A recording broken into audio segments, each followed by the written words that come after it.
years ago on the planet Earth, two brothers started watching Transformers media, and now they are going to make it your problem. Hi, I'm Hayden. And I'm Frankie. And welcome to BroBots in Disguise, where we are going through and discussing every episode of every major Transformers cartoon. Welcome back to Season 3 of BroBots in Disguise, where we are starting our continuing our discussion of Season 3 of the original Transformers animated series released in 1986, following the episode order for Season 3 on TF Wiki, with many adjustments for continuity. They ping pong a lot. In today's episodes, we follow up with Octane's... Is it Octane? No. Octane is... Octane. That's the Lego. That's a Lego guy. That's the Lego gas company. Oh yeah, it's the Dynaco of Lego. Octane. No, Octane. Yeah. Okay, we follow up with Octane's misadventures in Starscream's Ghost. Daniel and Wheelie go on an adventure in Surprise Party. Daniel and Grimlock go on an adventure in Madman's Paradise. Daniel sends the Autobots on an adventure in Nightmare Planet. Starscream kidnaps Scourge in Ghost in the Machine. Well, Scourge goes on an adventure, just an unwilling one. Yeah. Starscream sends Scourge on an adventure in Ghost in the Machine. Looks like we're dealing with Daniel and dead people this time. Yeah. It's funny, we get like a little Daniel trilogy. A little micro trilogy of Daniel. Yeah. There's actually some character development. And there's a lot of like connectivity between them as well that you wouldn't expect. But we'll get into that. Also, Starscream's here. And Starscream's here. At the time of this recording, the Transformers episodes are available on the Hasbro Pulse YouTube channel, as well as on DVD, and several other streaming services such as Tubi and Pluto. Not sponsored, haven't been sponsored. We can't be bought, but we will accept money. Our podcast is available on YouTube and Spotify. Hayden, how are you? I am good. How are you, Frankie? I'm doing all right. I just realized that we always ask our guests that, but we never ask each other that. I'm doing okay. I'm recovering from the psychological damage that Nightmare Planet inflicted on me. But I'm doing okay. I'm seeing a good therapist about it. He lives on a sticky web planet that we'll get to later. Oh no. Does he have purple fur? He does. He's great. He treats me by solitary confinement. It's awesome. All right. How are you, Frankie? I'm doing that like I think I see dead people. I was like, man, it takes a lot of restraint for them to not make a Signs or not Signs. Which movie is that? Dang it. Sixth Sense. For them to make a Sixth Sense reference with Rodimus and Daniel, but then I was like, wait, that hasn't existed yet. I was gonna say that movie didn't come out till what, the 90s? Yeah. The 2000s? All right. They should have known. Okay. Let's take a quick break, and when we come back, well, wait a minute, we don't take a break. No, we don't. No. Insert There's no time to rest. Da da da da da da. Who wants to read which? That's next episode. I'll read this one first. Okay. Episode 1, Starscream's Ghost. Oh, and I've started putting the note of who since the animation fluctuates so dramatically in season 3, I just started putting the who animated these episodes next to the titles. It gives you a good impression of what to expect from this one. Starscream's Ghost. Drum roll, please. Let's see if there's any what the level of quality is going to be. ACOMs. All right. I will say that they do get some very expressive moments out of it, though. Yes. Exiled. Octane flees the Decepticons hunting him and first hides with the Autobots on Earth, then on Cybertron. But Cyclonus and the Sweeps chase him into a Decepticon crypt, where Octane teams up with the ghost of Starscream to possess Cyclonus and lay a trap of revenge against Galvatron. Galvatron survives and exorcises Starscream with another cannon blast. So it starts out with him collecting junk from a Junkion who says, "Come on down to Cybertron!" But I guess he's just talking about Cybertron because he's selling it to Octane to deliver to Cybertron. I guess? They're probably buying junk to fix the battle Octane damage. doing right now? Like, what is he doing on Planet of Junk, ferrying junk? Is he just, like, jobbing? Yeah, it's interesting. He gets kicked out of the Decepticons. Apparently, he's banished after his escapades with Trypticon, as he later mentions. And then Galvatron puts a death warrant out on. He decided exile's not good enough. I want him dead. Yeah. But it seems like here he is. He's gotten into some sort of junk hauling business. Which makes sense because he's a transport vehicle. He is both a freight liner and a tanker. So right. Which is probably why he was taking care of Trypticon to begin with. Was he was hauling him? He was transporting goods to him. Yeah, but. When his ship is exploded by Skutzoid, which also Skutzoid's back in this episode, he mentions to the people who rescue him that he just wants to get back to Autobot City to be safe on Earth. So, was he hauling junk to Cybertron, or was he hauling it to Earth? What was he doing with that? But obviously he's been exiled since last episode, Thief in the Night. And I don't get why the Autobots would just be like, yeah, okay, you can have political asylum, since he's the one that caused the international crisis. Right. But I guess maybe he's working off the crimes with community service by hauling junk. And I really like his relationship with Sandstorm, sort of the buddy. Yes. But maybe Sandstorm is his parole officer, and he has to report in on Earth. That makes so much more sense. I was trying to make heads or tails of what is their connection, because is it just that they're buddy because they're triple changers? They haven't really interacted at this point, but Sandstorm is weirdly loyal to Octane. But him being his parole officer actually makes a ton of sense. Yeah, I mean, I like their buddy relationship. Yeah. That they kind of became friends. And yeah, Octane probably really honestly does want to turn over a new leaf. And I don't think he wants to do good. I think he just doesn't want to be dead. He doesn't want to suck anymore. And most people who you help out usually don't want you dead. So he's just like, I'm just going to do jobs for people. Right. And I think it makes sense that Sandstorm would want to be friendly with Octane, because he's generally just all around a good guy. Yeah. And also he would see a fellow person without a home or a faction and want to help him. Right. Because he also lost his home recently. Exactly. His whole planet blew up. Yeah. Even though that was technically at the hands of the Autobots. Yeah.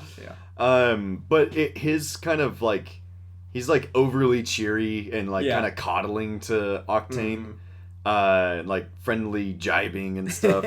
But that kind of feels like the way that he acted on Paradron when Cyclonus and Scourge showed up. Yeah. And they were like, oh yeah, just drink from the fountain. There's plenty around here and stuff. And and Octane's like, they're out to kill me. And he's like, yeah, it's probably because you're old. Why does he call him an older model, though? Because if Sandstorm is from the Fourth War. The allegedly Fourth War. I'm going to say the Fourth War of the Second Great War of Cybertron. They just started subdividing. He would be probably older than Octane. Yeah.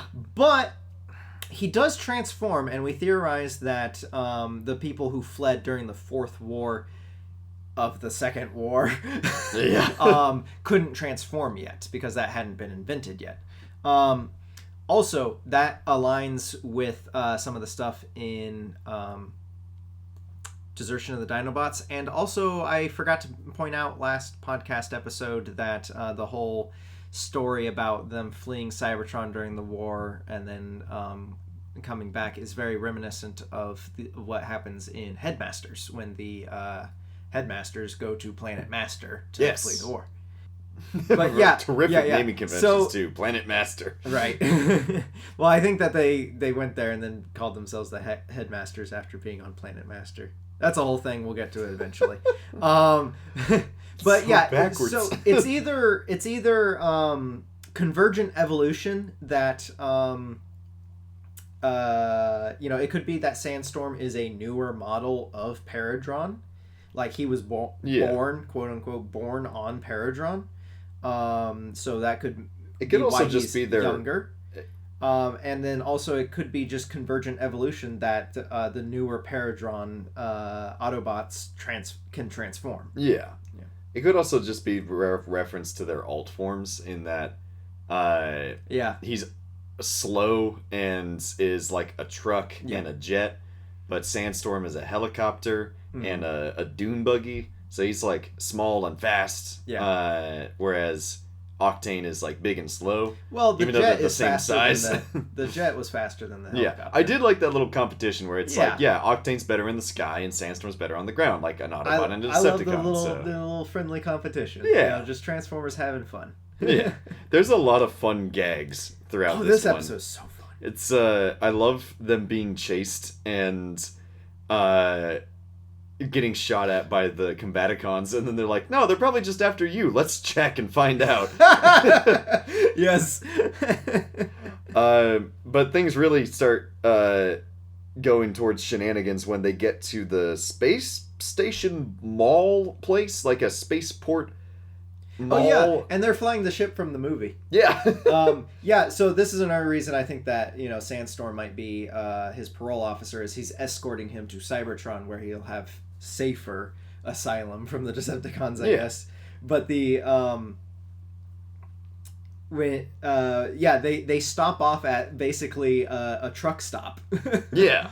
That's what it space. is. It's like a truck diner place, or like a with food a diner. court.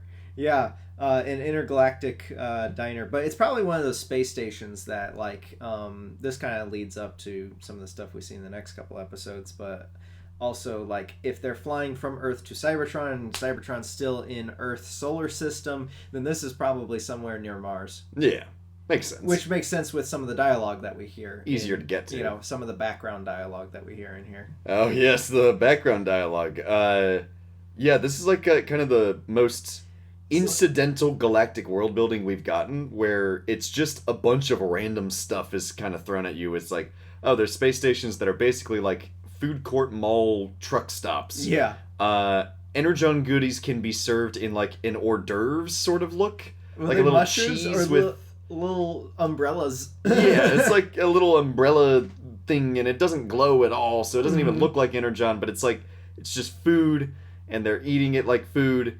And there's like a mechanical waitress, but she's not really like a transformer. She's just a robotic transformer-sized lady who's all flirty with them. Mm-hmm. There's it's all dark and metallic. gun-eating freaks. It's like the cantina scene from Star Wars. And then a group of paddleless, risky water-drinking tourists from Mars. I love those people. It feels like... all of them are having separate conversations at the same time. Yeah, it's so crazy. Obviously, this part's in the quotes, so we'll get to that later. But it feels like Hitchhiker's Guide to the Galaxy. Yes. And the characters in the background look like Mobius characters. Yes. There's a couple of Mobius hats in there. The big hat. Yeah. But we also see Skutzoid here. Is that... Skutzoid's okay. back. Is this the same Skutzoid through the entire scene, or is one of them actually a waiter that shows them into... well, what I thought is that somebody just mistook the Skutzoid for a waiter. Yeah. So, which is also... Actually, no, not a waiter, a waitress. So, but they say, oh, I got a wife and kids, so, like... I don't know. Anyway, I can't assume the gender of a Skutzoid. Yeah. I think this is supposed to be the same Skutzoid throughout all of Season 3. Yes. Because he keeps getting hired by the Decepticons. This is one of those references to his wife and kids. But I just meant the one that attacks him. I love the... Okay, first, I love the all this weird stuff happening in the background while he's trying to assassinate Octane. And continually being foiled by Octane just the environment. Octane and Sandstorm are just having a conversation, completely oblivious to all this nonsense. And then it leads up to, I wonder what Galvatron will try next. And then just this little mouse guy. It's like a Hitman game, but the level is just entirely conspiring against you. But anyway, so that one that's trying to kill him, I think, is the same Skutzoid we've seen in previous episodes. Which but also... the one outside the diner who says, hey, we've got some nice seats for you right over here. I think that's the same guy. He's just trying to blend in. He's just trying to blend in. He's trying to get them to like the kill spot where that's it's like, what I planned to get them at this table so it's an easy, clear shot. Yeah. And then the rest of the cantina conspired against him. Right. That's what I thought. I just wasn't sure if you would agree with that. Also, something that I noticed while reading the Skybound Energon comics was that Skutzoid has a key-shaped belt hole on his belt, right? Yeah. And he's always talking about he's got to get back to his wife and kids. So, do you think that he is wearing a chastity belt?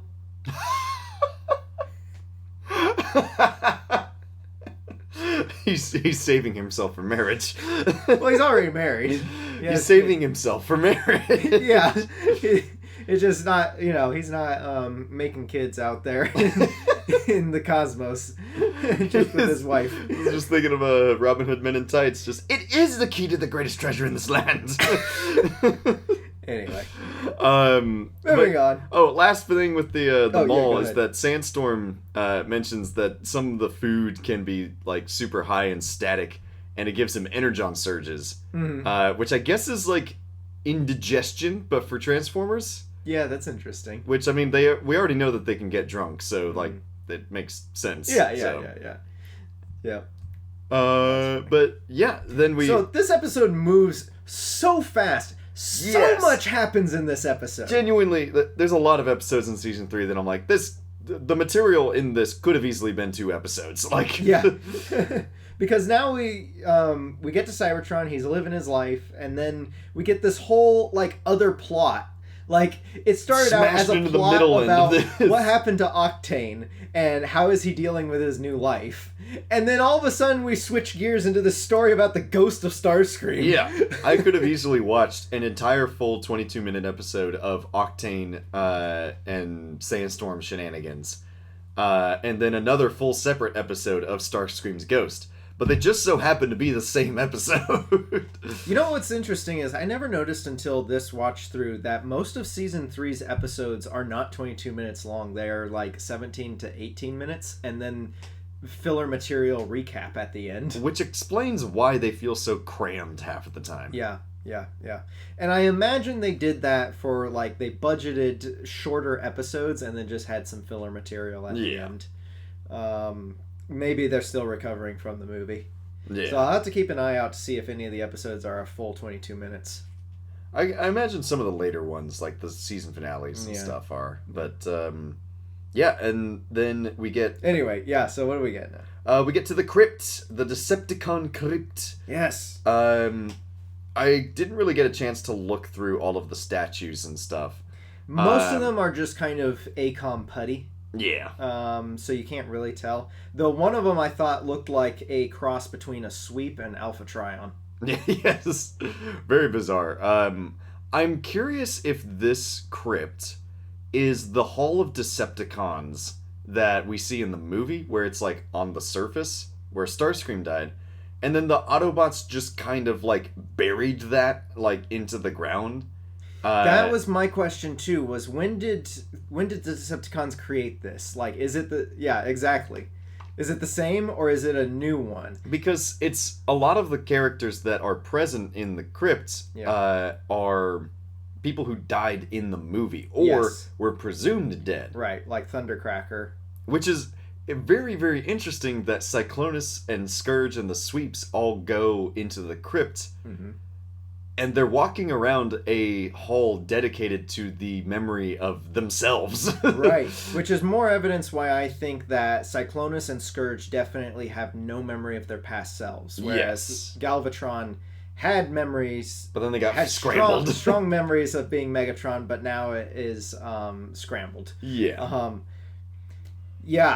It's interesting that he says, "Death comes to he who crosses me." Who hides behind my headstone. Yeah, implying that Dirge is there. But we know Dirge is not dead. Dirge is still alive. I mean, maybe he's dead now because, he was still alive at the beginning of Five Faces of Darkness, but he may have actually died at the end of Five Faces of Darkness. Mm-hmm. Which, again, begs the question, when did the Decepticons build this? But doesn't he show up in Ghost in the Machine at one point. Oh yes, you're right. He's in Yeah. that episode.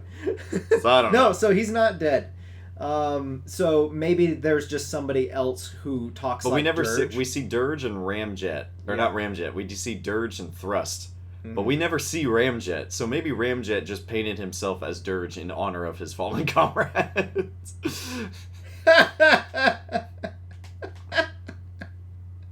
Who knows? I was gonna suggest that maybe Dirge patterned his the way he talks after an ancient Decepticon, Maybe. and that's who Octane is imitating. Dirge is a mantle. It's in. Dirge is a title. Yeah. I mean, Megatron takes Megatronus as a title. So True. Yeah. In other continuities. I do love that. Oh yeah, also very funny that Cyclonus's face in this one. That man's on some Botox.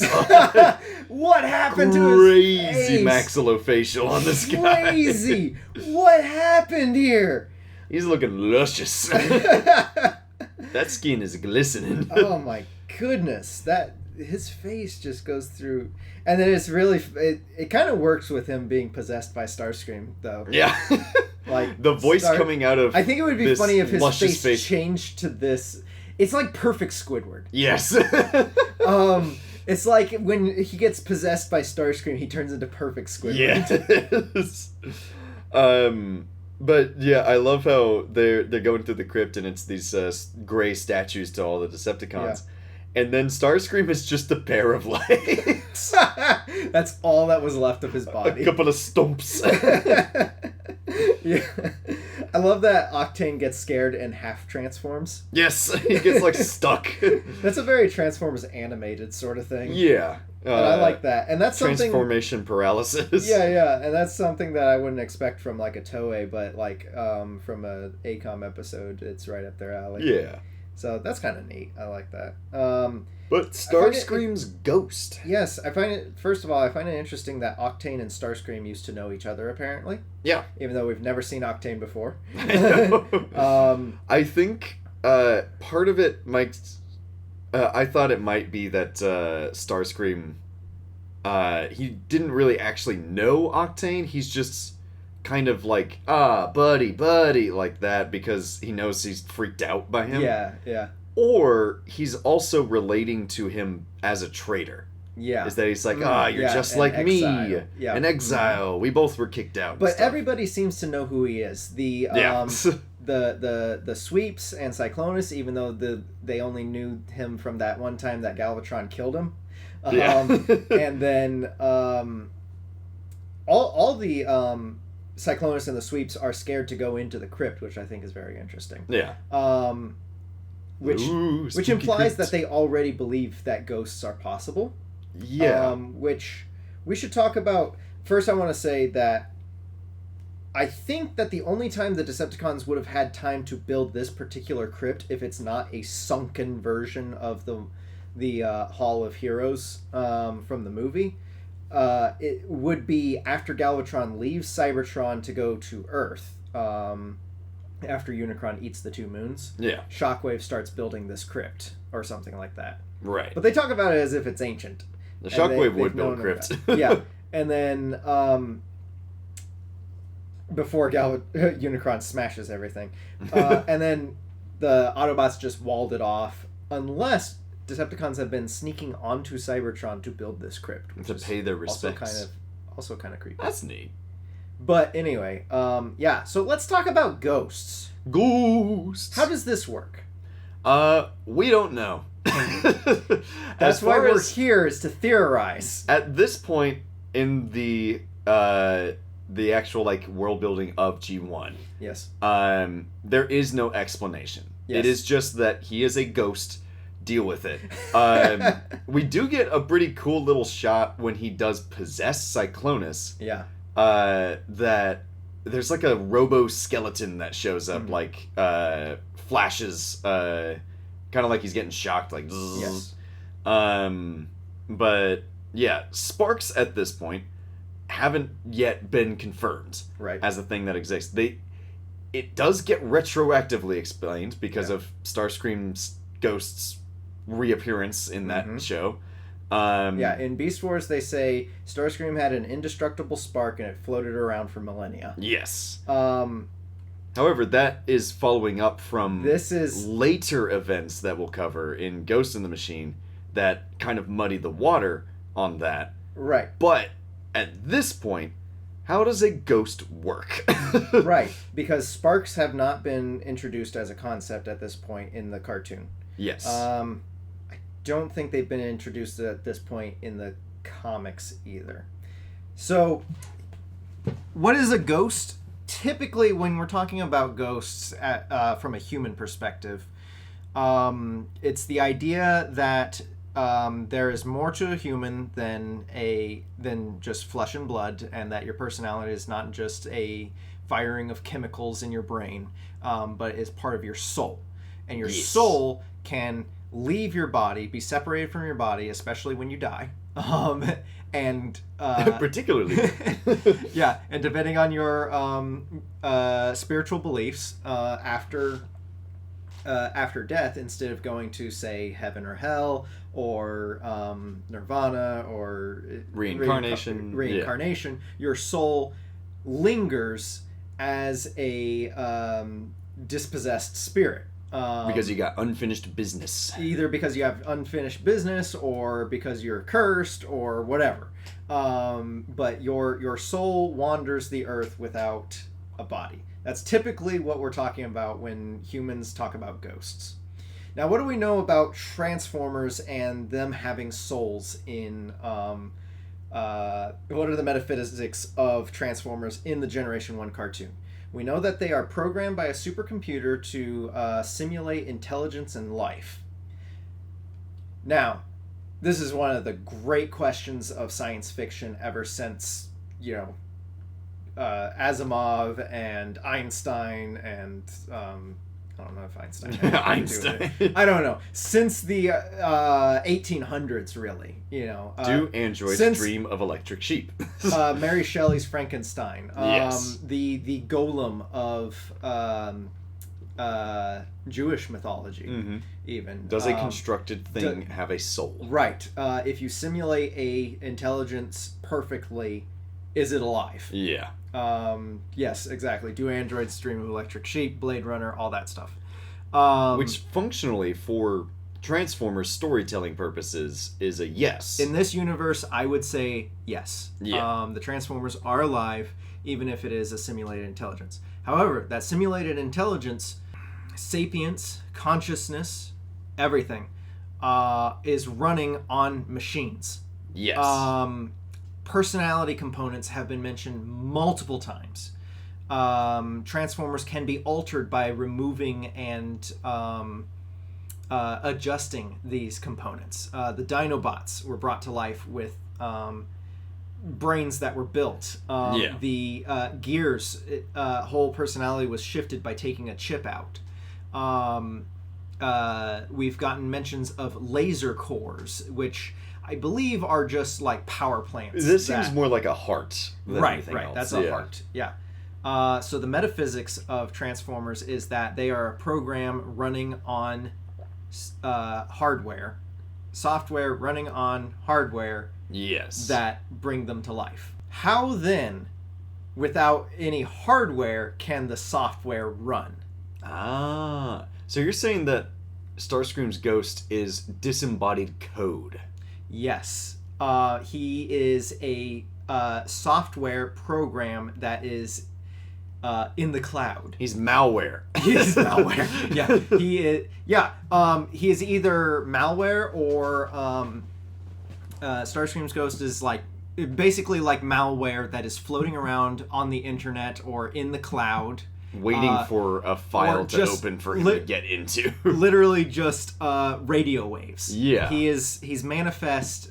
This is Starscream's personality software floating on radio waves, basically. Perhaps even in the crypt somewhere is technology that is recording and still playing the Starscream program. Right?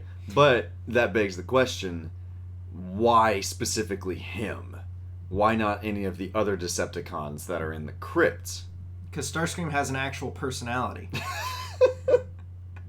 Hey, Thundercracker's got a little bit of something.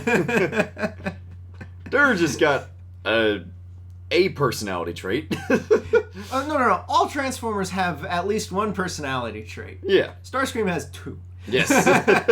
He is a traitor and he is snide. Yes. And cowardly. Don't get cowardly. He is not cowardly.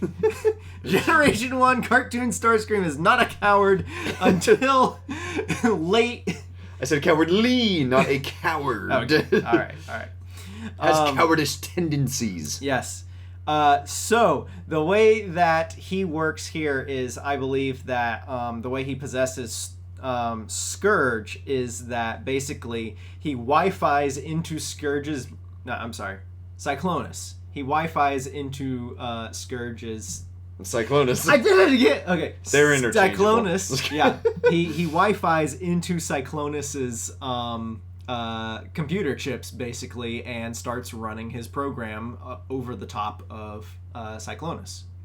And the reason I think that his control is so complete in this episode, whereas it is not complete and only like cohabitant with Scourge in Ghost in the Machine, is that he's more powerful in this episode. Huh. Because he's been powering up in the Starscream program has been powering up in this crypt. I also had a theory about that, is that and it kind of works with your code theory, is that because he's able to do a total possession of Cyclonus, it's because Cyclonus didn't know that Starscream's ghost conceptually was a thing that could happen. That too. So it made him more susceptible to it. Yeah. At the end of this episode, pretty much everyone knows, oh, Starscream was a ghost that possessed people. Yeah. So now they probably were like, heck, it could even be like hardware upgrades that made it more difficult for Starscream to take control. Yeah. So instead, he's got more of a like motor control rather than full-on possession sort of thing. Now, on the alternate side of, I've just explained that whole scientific explanation. However, I am also going to trash that for the sake of making Season 3 a happier story. Okay. Starscream existing as a ghost is our first evidence that Transformers are not just simulated intelligence, but actually have souls. They are, in fact, truly alive, which continues even though this and the next episode of Ghost in the Machine are very, sort of, have that cynical humor that most of Season 3 has. Yeah. Continue to fight against the assertion that Transformers are deterministic slaves. That the Quintessons are, their masters. Because that's what we talked about in Why would a Quintesson develop a species that can have ghosts that float around and possess other bots? Well, I think it's just evidence that they've become alive. They've become real beings. Which that even I can't remember which episode it is that has this recap, but one of them has a Quintesson recap, and it says that they built the Transformers, but they never intended for them to develop emotions and feelings and a will of their own, but they did. So off of that, it's like, it was completely out of their control. Yeah. And that they've actually developed. Like, that wasn't an inherently built thing. Yeah. So, like we've talked about since Five Phases of Darkness, Season 3 has this cynical nihilism component to it, but it also rebuttals that, in a more broad strokes. Yeah. Because we are constantly getting more and more episodes where it's possible for Autobots and Decepticons to work together. It's hinted at that they actually have souls. They're not just mindless machines. Yeah. Simulated machines. They actually are, this is our first hint that they truly have sparks. Right. So it's very interesting in that sort of deep dive sense that, and when they were writing this, it was just like, wouldn't it be funny if Starscream came back as a ghost? Probably. But as like a thematic continuation of the themes that have been going since the movie, this, even though it's creepy and it's weird, it's actually brings another layer of hope to season 3. They won't just disappear into the ether. They do actually They're not just completely persist. snuffed out. They can persist, and this will eventually lead up to number one, it gears you up for the hope that Optimus can return, and then he comes back as a zombie. But then he finally does truly return, and that is truly Optimus Prime return from the dead, not just like in the Marvel comics where is he a clone? Is he a copy? Is it like what? And now he's dead. Now he's a little bald man. And wait a minute. And now he's an action master. Who's the real Optimus? Optimus really goes through a ship of Theseus in the Marvel comics, but in the original cartoon, I believe that it is truly Optimus Prime returned. I choose to believe that it is Optimus. Anyway, there's our metaphysics for tonight. Curious. They definitely didn't think of any of this when they were making it. Probably not, because this episode moves at a mile a minute. But I do like the kind of like a continuation with the themes is Octane falling into the crypt. He winds up hiding from the Decepticons that he's been exiled from. Oh, and Cyclonus is absolutely incensed by this. Yeah, which I like. He's just screaming at him. That's very in character for Cyclonus. The whole honor bounds. He's like the proto Dinobot of Dinobot from Beast Wars. Yeah. Where he's all hyper fixated on honor and stuff. And Octane hides in the crypt, which is a place dedicated to supposedly great Decepticons.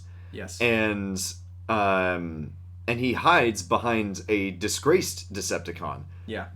Someone who is a traitor and who was who is pursued and persecuted for being a traitor and serving his own self-interest and stuff. And that's exactly the situation that Octane is in. So it feels very like kind of, I don't know, Ebenezer Scrooge-ish. Where Starscream shows up and chooses to help Octane because of that. I think Starscream sees a little bit of himself in Octane. And whether or not they were actually buddies or not is up for debate. Because they were never seen together. But yeah, it makes a lot of sense why Starscream and him would get along and actually work effectively together, because they're able to deceive a lot of people. Like, play all sides throughout the rest of this episode. And it's very fun seeing them do their shenanigans and stuff. I especially like Cyclonus taking him off to go, like, flog him and stuff, and he's like, no, please. Oh, man, you got pretty close that time. Now be quiet or I'll have to actually torture you. Okay. It's like two, like, middle schoolers, like, doing some sort of prank or something. Or like, Right, And I love the comment by the sweeps where like they insinuate that being compared to Starscream is insulting. He sounds like Starscream. Yeah, he was a fall guy, basically. He was like, this is what will happen to all traitors. Never be like this guy. And they're like, oh man, I don't want to be like this guy. I find it very interesting that Hot Rod also recognizes Starscream just by the voice, which means that Starscream was super prominent. Everybody knows Starscream.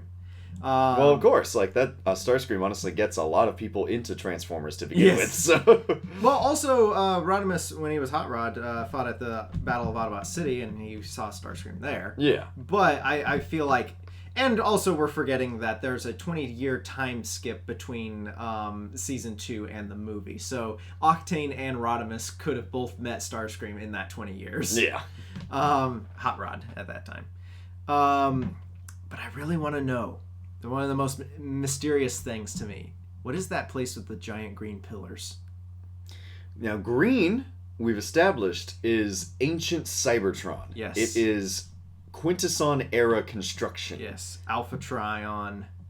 Alpha Vector Trion. Sigma. The Robot Guardians. Or not the Robot Guardians, but the green guys who guard Vector Sigma.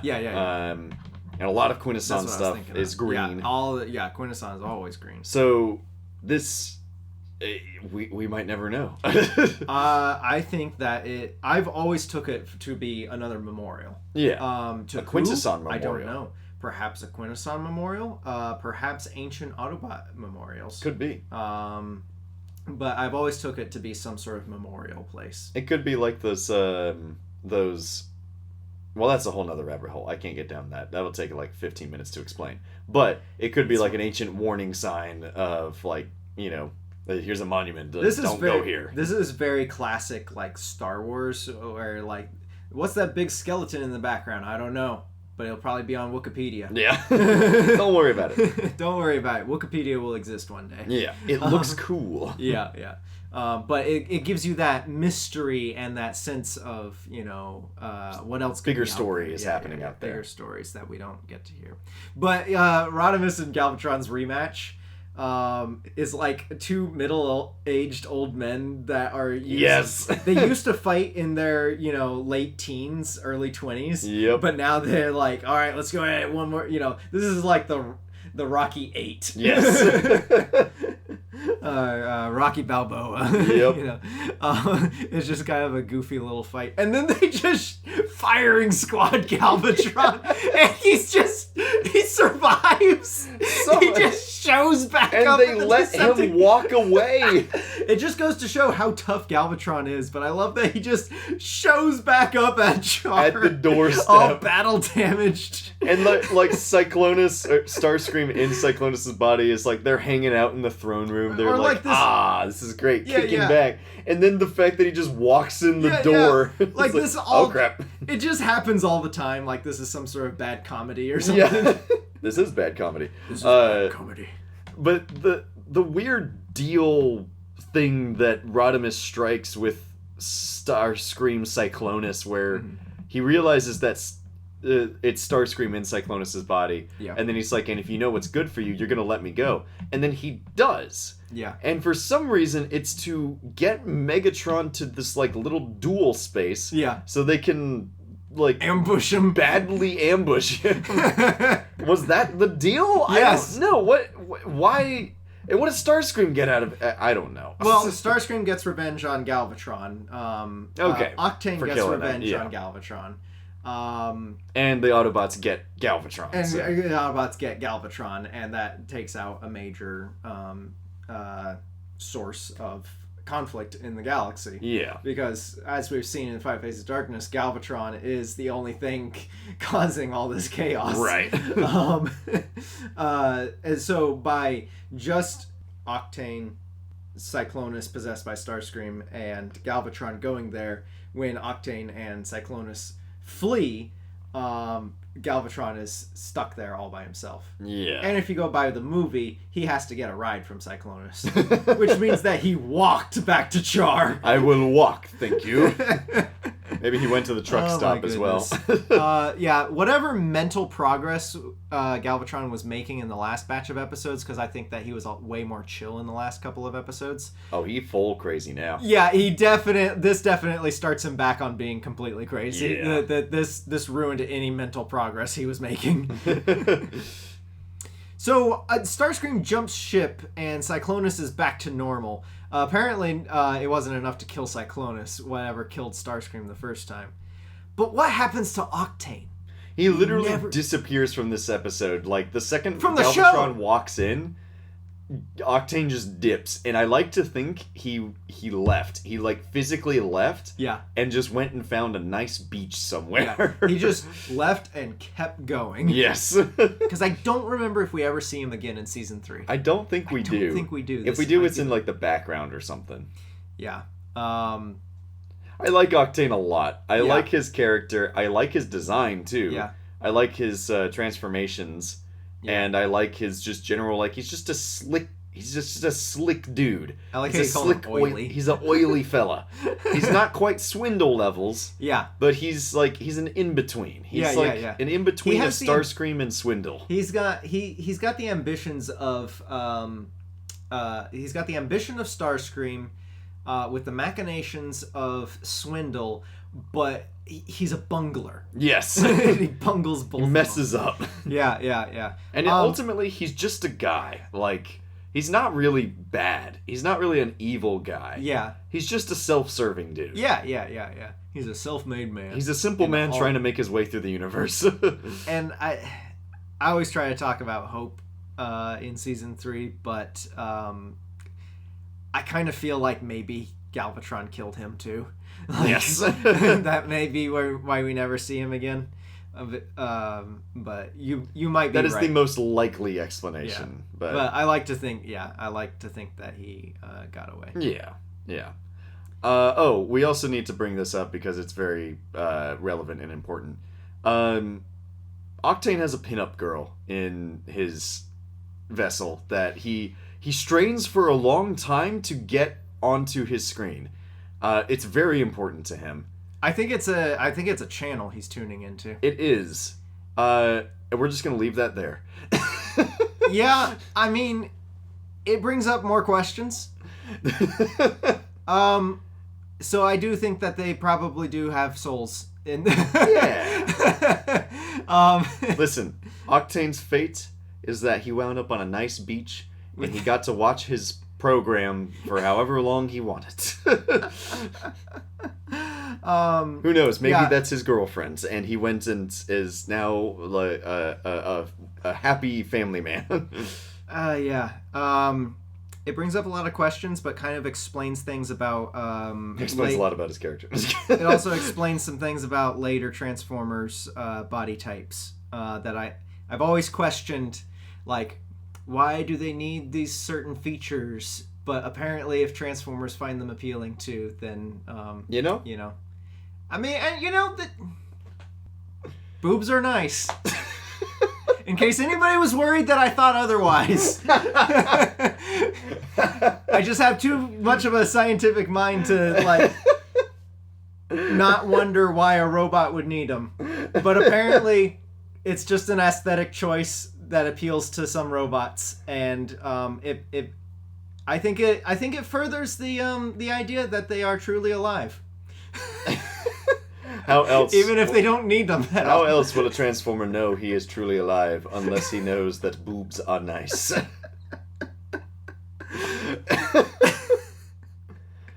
Anyway, a couple other notes. It gets worse. Cyclonus may be the dominatrix of the Decepticons. Explain. Galvatron says, as Cyclonus is whipping, as Starscream is using Cyclonus to whip Octane, Galvatron says, Cyclonus always administers such a wonderful interrogation. So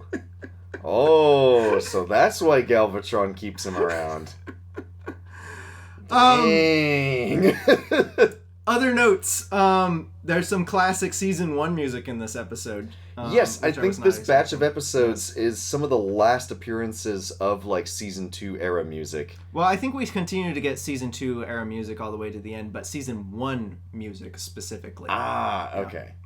Yeah. Then it starts getting replaced by electric guitar and synth. Yeah. Anyway, this episode has a ton of problems, but I really enjoy this episode. Yes. It's so much fun. I have loved this episode as a kid. I still love it to this day. It's a fun one. This was my favorite episode out of this batch of episodes. It's all downhill from here.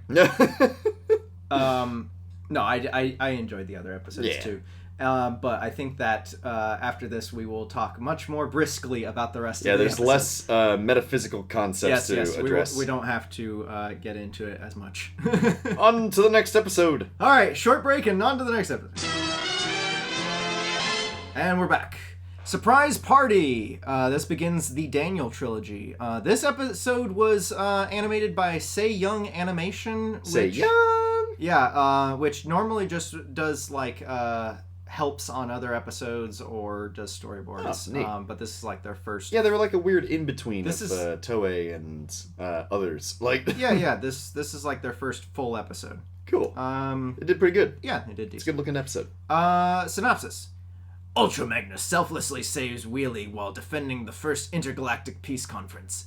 Daniel and Wheelie decide to throw him a surprise birthday party, but end up hunting for the lost Autobot history storage asteroid to find out where it is. Cyclonus and the Sweeps take them hostage and set the asteroid on a collision with Cybertron, but Ultra Magnus and Skylynx rescue them.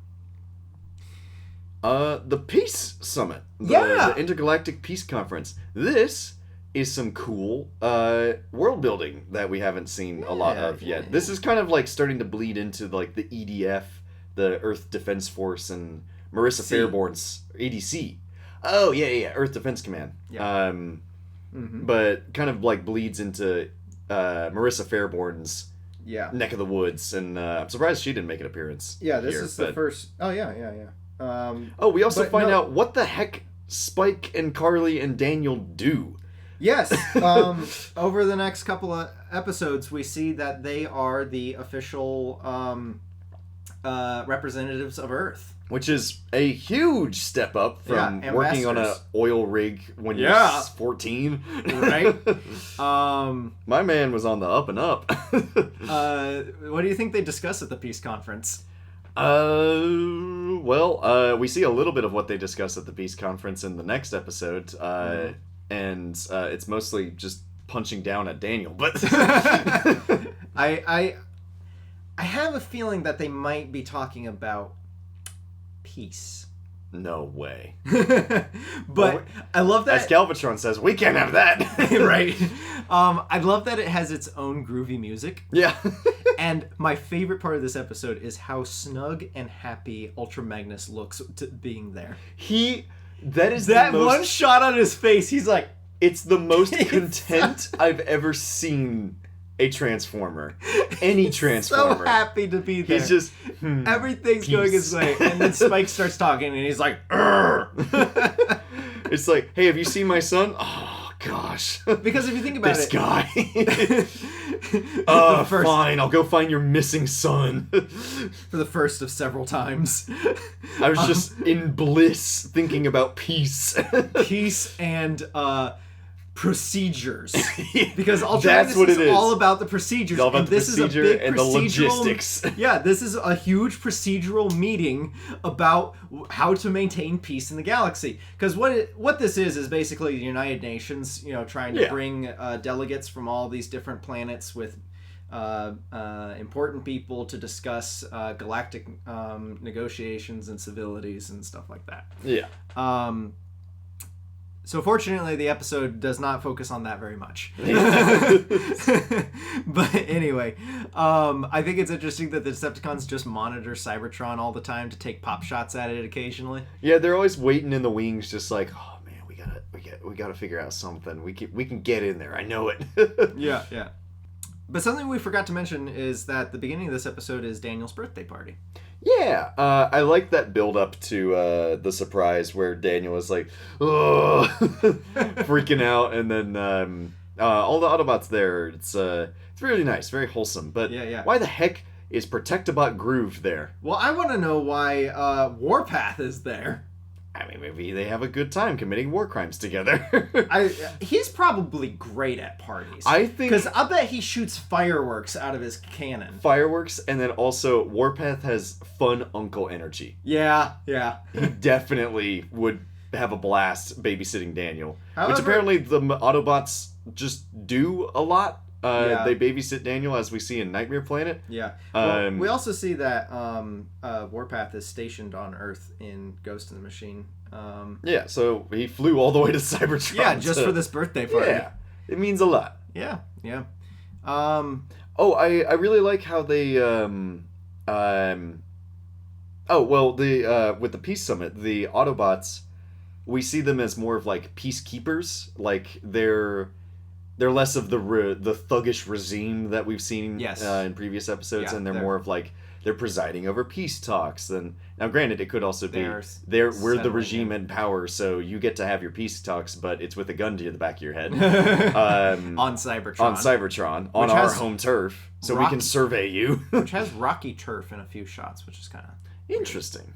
Maybe they transplanted that to be there for the peace conference. Maybe. It's like it's like the World's this is a Fair or tree. something. We made this garden specifically for but nothing grew yet, so it's just dirt. And then but yeah, in this one they're like more peaceful and stuff. Yeah. More good guys than they have been in the past. And we get to see they've even apparently developing some bureaucracy, because apparently Perceptor works at the Cybertron Central Records, which is apparently in the same building as the Peace Conference. But that is It's like a big library. also apparently a separate thing from the Hall of Records, which has its own little custodian Alpha Trion wannabe library drone. I love the Custodia bot. He's so cool. He's an angry, cranky Roomba man. Roomba man. And he's great. He says a quote that we'll put in the quotes that I still quote to this day every single time that my computer starts messing up. But yeah, I love the weird world building of the Hall of Records and the Archive asteroid, and it's a really well thought out thing of like, the Autobots made a bug out bunker because they have been on the back foot historically. They have always been on the threat of extinction. So now, do you think this was like a mass data storage thing where they uploaded their memories to it, or do you think that this is just strictly historical records that were written down, like we see in later Transformers series that, like Orion Pax is an archivist and he writes things down and da da da da da. But in this situation, what do you think? I think it's specifically just data and information. Okay. Because at this point in G1, the only thing that houses collected memories and wisdom is the Matrix. Yeah. That one has like memories and consciousnesses and stuff in it. Well, the Underbase also has that in the in the Marvel comics, and this kind of reminds me of the Underbase because it was launched out into space to protect it from the war. And it has like all of their information and data and records and archived stuff on it. Also, apparently they have books. That was shocking to me. Physical books that are the size of humans. And I wasn't sure if that was a Transformer book or something that they imported from Earth. Which would make sense since it's like adjacent to the Peace Talks area. Is that they have like, courtesy, here's some books for and that might human-sized be why people. That might be why it's scattered like so haphazardly and gets knocked over. So they're not used to having that there. But so I imagine it was probably during the second or maybe the beginning of the third Great Cybertron War when they launched this, which could explain why a lot of people don't remember the Quintessons if they backed up their memories and their history to this asteroid and then launched it. Then they wouldn't physically be able to get there. They wouldn't be able to access the information about the Quintessons, and that's why they forgot about them and are just now rediscovering them. Which I like the kind of like the Warhammer 40K style impenetrable mountain of logistics of there's so many records, so much information that at certain points things just disappear. They just get lost. Which is like, that's how record keeping in history works, is that stuff just disappears. And if you're on an intergalactic scale, it's easy to just lose an asteroid, like a full asteroid. And Magnus must be really old if his birthday is written on there. Which it's like, that's such an incredibly specific thing to find as well. Right. And I guess maybe... And he says that he doesn't know when it was, and either that's because he just wasn't keeping track when he was created, or maybe he just deleted that information. Maybe. It was traumatic for him. I don't want to remember my birthday. It was a time of no logistics. I don't want to think about that. But so Daniel and Wheelie go on like a kid hijinks adventure to go find this thing. This they steal a garbage truck. It does turn into GTA for a second. But I think this one executes kid shenanigans the most effectively out of any of the episodes that we've seen so far. Yeah. Because there's a very empathetic reason for them to go on this. Yeah. It's something that we're already backing up to begin with. It's not just they wandered around and got lost and now they're just causing trouble and stuff. Yeah. And it's like, you stupid idiot, you got caught and now Cybertron's in danger. Mm-hmm. Instead, it's you were genuinely trying to do something good and actually got really far, but it's gotten out of your hands now. Yeah. And I love how they set up the empathy as well with it's not just, oh yeah, Ultra Magnus is a cool dude, take our word for it. It's that you see him dive and take a bullet for Wheelie in the beginning of the episode. We actually are shown, instead of told, that Ultra Magnus is a self-sacrificial dude who always does the right thing and puts people above himself and doesn't look for glory. Yeah. He's the Ironhide of the new generation. Yeah. So we actually have, and it makes sense why Wheelie is so gung-ho of, let's go celebrate his birthday, because he saved my life. Yeah. So, yes, I think this episode does it probably the best out of any of the ones that we've seen recently that do kid shenanigans. Because Spike and Carly, they're like teens, so they have more agency. Yeah. There's a little bit more leniency for like, they're gonna do stupid stuff without it being annoying, and they're capable, they're able to get themselves out of the situations that they're in.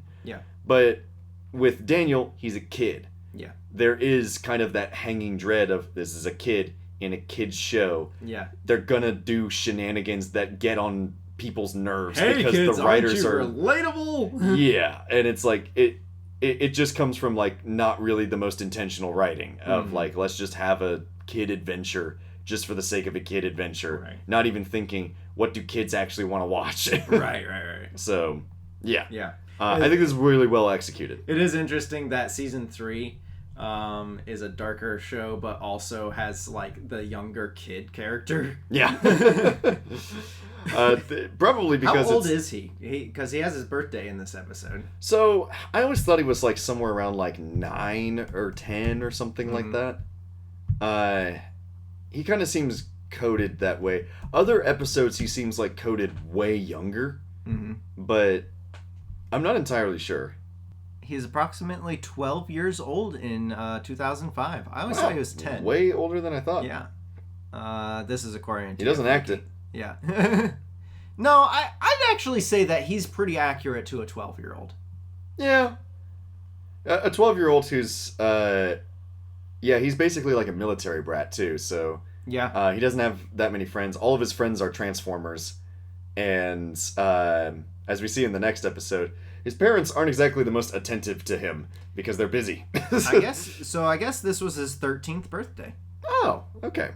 Yeah. And he's just like, yeah, I figured you forgot. Yeah, the Transformers... I think also we're thinking of Headmasters, where he regresses in age. Yeah. And then also, it's funny if you think about it, is that he is, he doesn't really... He goes to school and stuff. He's a school kid, and he jet sets around and everything, but his dad, at around his age, was like working on an oil tanker. He's had life fed to him on a silver spoon. Yeah. A couple other notes. When they get to the asteroid, the space snakes remind me of the evil brain impulses. Yes. Weirdly enough, they look related to the Ionian missile torpedo creatures. Yeah. And it is a pretty similar environment to the moon of Io, where it's just like craters and stuff. So I wonder if there's like either convergent evolution, or there's like a species of creatures that thrive in that specific environment, and it's little red devil-looking things that kind of are somewhat mechanical, but not really. Minox. We get a Cyclonus and Ultra Magnus rematch. Yes. This is the first time they've fought each other since Killing Jar, isn't it? Yeah, it's a very sadly unexplored dynamic between them two. I feel like it could be explored a lot more, but we just don't see it that much. They're like both being honor-bound warriors. Mm-hmm. One is the military soldier, and the other one is like the code of conduct samurai-ish. Yeah. Which, now that I think about it, I just realized that Cyclonus' helmet, if you take away the bunny ears, it kind of is shaped like a samurai helmet. Very much. And I don't know if that was intentional or not. Yeah. I think that Cyclonus' plan to ram the asteroid into Cybertron is a very Megatron thing to do. Yes. Like, he sees a situation and is like, I can twist this to my gain. How can I make the most amount of collateral damage and possibly kill another celestial object? Yes. It's a very Megatron thing to do. Yes. But though I think also Galvatron would definitely approve of this because it's just crazy and he's going to interrupt the peace conference. Yeah. But, oh my goodness. Wheelie is a menace. I know this is supposed to be like Castle in the Sky or Indiana Jones or whatever, and nobody gets the priceless historical artifact in the end because they be fighting, and fighting causes problems. But is nobody concerned that they just lost massive amounts of history? It's literally the burning of the Library of Alexandria. I guess, like, Rodimus would probably just shrug it off and say, oh, don't get all mushy. Cybertron's a better place, not so learned. Like, it's always given me a heart attack. Like, you just lost, like, all your history there. The sacred Jedi texts! Exactly! It belongs in a museum! Yeah. They're very clearly not broken up about it, so it must not have been that important. I mean, they survived for 9 million years at least without this thing, so they're doing fine. And even Magnus doesn't care that his birthday will never be answered. Like, yeah. So, yeah. Oh, and it has that classic season 2 ending where everybody laughs at a joke that wasn't that funny. Except it doesn't feel unhinged like later episodes. This one actually feels like warranted. Yeah. But I really like this one a lot. I remember a nice episode. I bounced off of all episodes that were like, this is the kid episode. It's the episode that follows the kid, and the kid and the his partner in crime, they go on an adventure. Yeah. I hated those episodes as a kid. Yeah. I never knew why. Mm-hmm. But I liked the ones that never were like catering specifically to children. Yeah. This one, I love. I like this one a lot. I think this might be my favorite one of the batch that we've seen for some reason. All right. Because I think it's so explicitly, like, the direction on it is really strong. Yeah, it's a simple plot done well. Yes, it's a very well executed episode. Yeah. And it's very straightforward, but really sincere as well. And I even love, like, the back and forth where the Autobots and the Cyclonus are both figuring out where Daniel went and what the asteroid is at the same time, and it's cutting back and forth between them. Oh yeah. I like that sequence. That was a good as one. they're like finishing each other's sentence in which separate is a callback spaces. to Ultra Magnus saying, "Cyclonus, I can finish my own sentences." Yeah, in Killing Jar. True. I didn't even think about that. Yeah, but that's like a type of direction you don't really see. Like, feels a little cinematic, and that's rare for Transformers episodes. Yeah. But yeah. I enjoyed this one way more than I thought I would. I think it's my favorite out of the batch. All right. I can see that. Yeah. Well, I'm glad you like this, because you're going to get a lot more Daniel and Wheelie episodes in Headmasters. And with that, we'll take a short break and come back with our next episode. And we're back. Episode 3. With Madman's Paradise. This one was by Toei and Nakamura, which... there's a lot of really good-looking scenes in this one. Yes, Daniel and Grimlock stumble on an ancient Quintesson transporter that sends them to Menonia, a dark fantasy world where a Quintesson sorcerer criminal, Mara al-Utha, has taken over. That's a sentence you don't read every day. It was originally longer, and I trimmed it down. That took some effort. He tricks Grimlock into helping him fight off the Golden One's armies until Daniel escapes and uncovers the truth. With the help of more Autobots, the Golden One defeats the Quintesson. Butler Grimlock! Butler Grimlock! He looks so dapper. What a guy. Yeah, This would have reverberations throughout the rest of Grimlock's appearances in the history of every single toy release. If only every Masterpiece Grimlock and Studio Series Grimlock came with a bow tie. Bow tie Grimlock. Michelle was very amused by his antics. Sadly, though, we do get Grimlock in this episode. He's full bumbling idiot. Yeah, and I'm not sure if that's just because his brain is deteriorating and the Autobots don't know how to fix it, or if this is just what socially adjusted Dinobot looks like. Yeah, I don't know.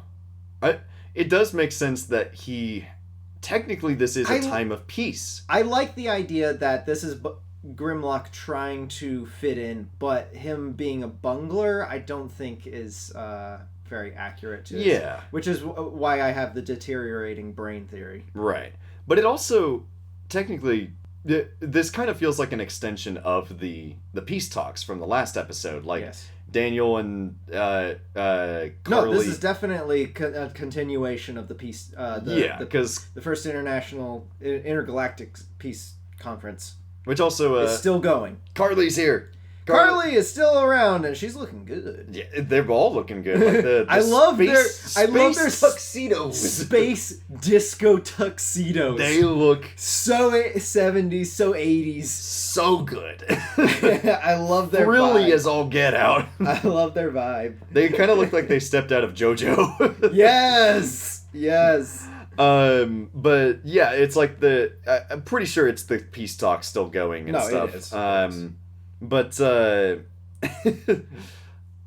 with Grimlock, I think this is the opposite of what you mentioned that you liked in the last episode. In the last episode, you said that you liked that Daniel and Wheelie had a specific goal in mind, that they wanted to do something nice for somebody, and it led them on this adventure. Yes. This is the opposite. Daniel is bored and embarrassed by being talked down to by giant blushing alien lady. Aliens, who, like, her clothes also blush, or is she just naked and I think blushing? they're just a chromatic alien. Like, Yeah. they just change colors. I mean, she kind of looks insectoid-like, so, Yeah. like, maybe, like, her whole, like, carapace can change She's colors. also Transformer sized as well. Yes. So. Like we reinforcing said in the fact that the humans are the just micro compared to the rest of the universe. Humans, and as we'll see later, Nebulons are the outliers in that they are small. Yeah.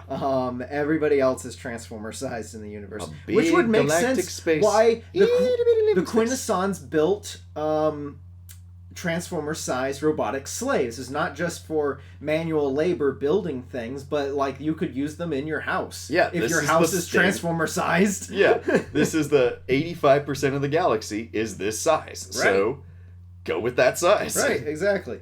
But yeah.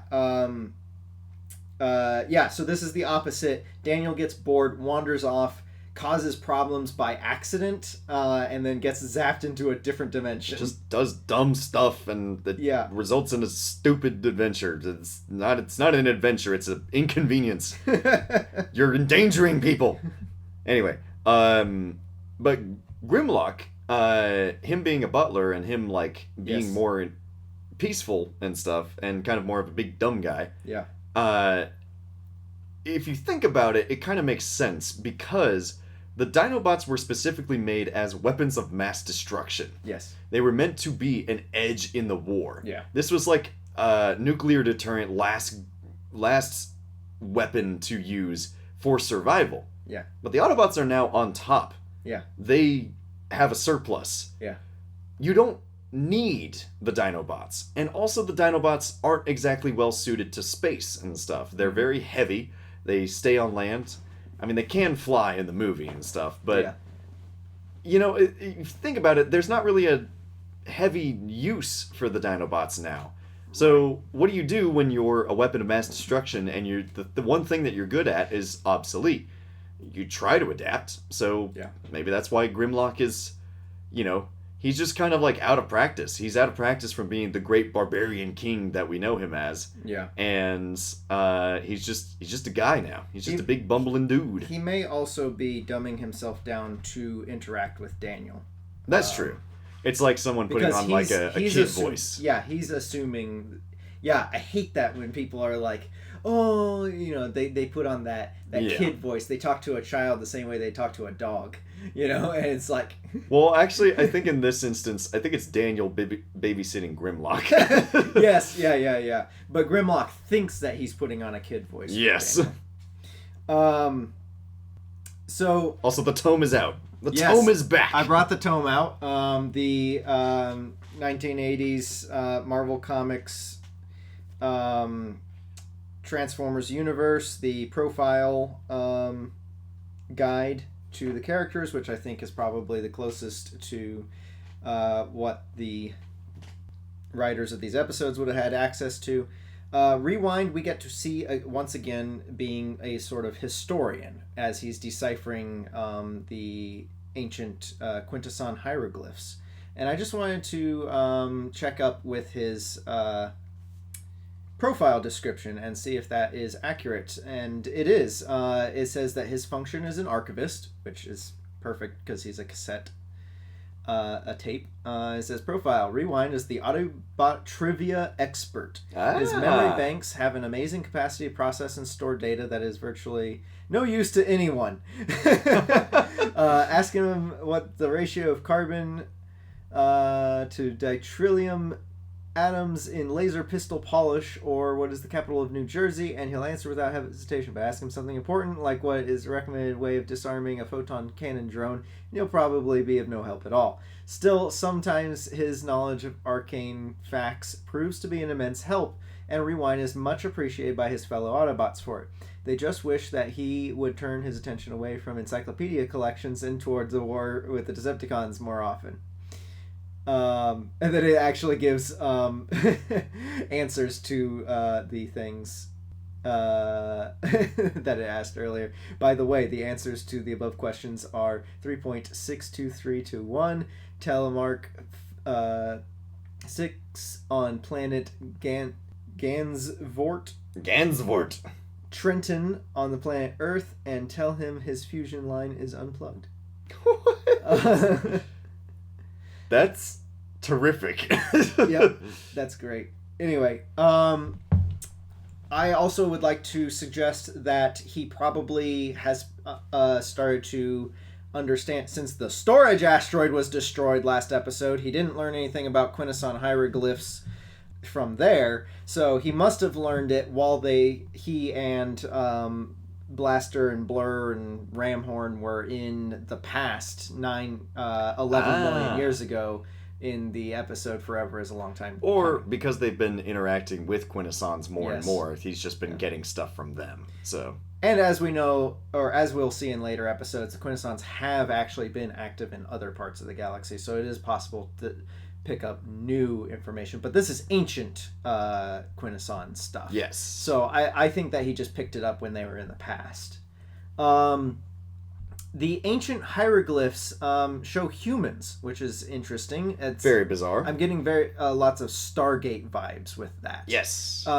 Which, I mean, we do see that, number one, on Mononia, there are other humans. On Nebulos, they're very human-like. Yeah. And occasionally we will see some other aliens that look kind of human-like. But apparently the Quintesson language is, the ancient Quintesson language is in hieroglyphs, and it reminds me of the Vok symbols.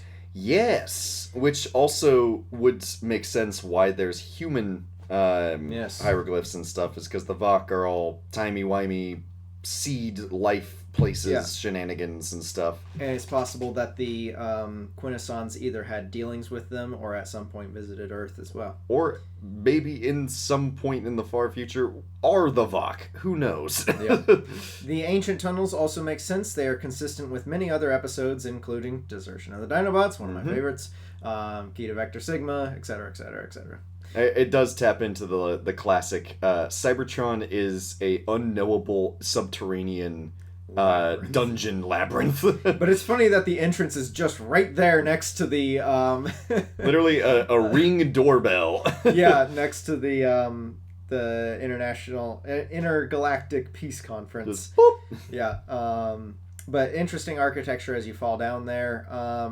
And then Rewind says that this was a Quintesson criminal disposal transporter that chucked them into other dimensions. Yes. Which is really funny. But now we get more dimensions, and they're not the multicolored dimensions that we found while going through a black hole. Also, okay, this brings up a difficult question. I think these are more like parallel universes than actual alternate dimensions. Yes, I was like, okay, is this a parallel dimension?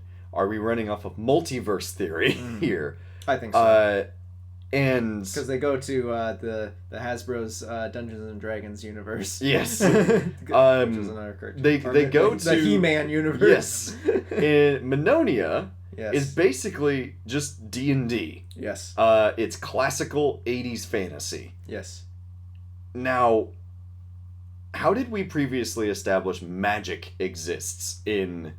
it's very easily explained here because Minonia is a separate dimension. Yes. This is with its own set of rules. Yes. They have magic there. No, magic does exist in this Transformers universe because the wizard in King Arthur's court, Yes. Decepticon Raider in King Arthur's court, calls upon a sky god to grant him magical powers to heal, recharge the Autobots. Yes. So the concept of...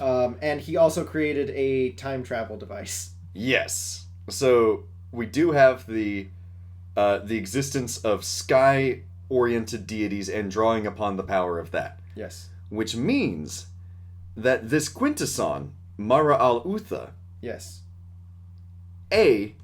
learned how to use sorcery, Yes. as in the real-world sorcery that exists in the world that same wizard was pulling from, Yes. and B, it was considered a crime Yes. by the Quintessons, and C, was a crime worthy of being hurled into another dimension for.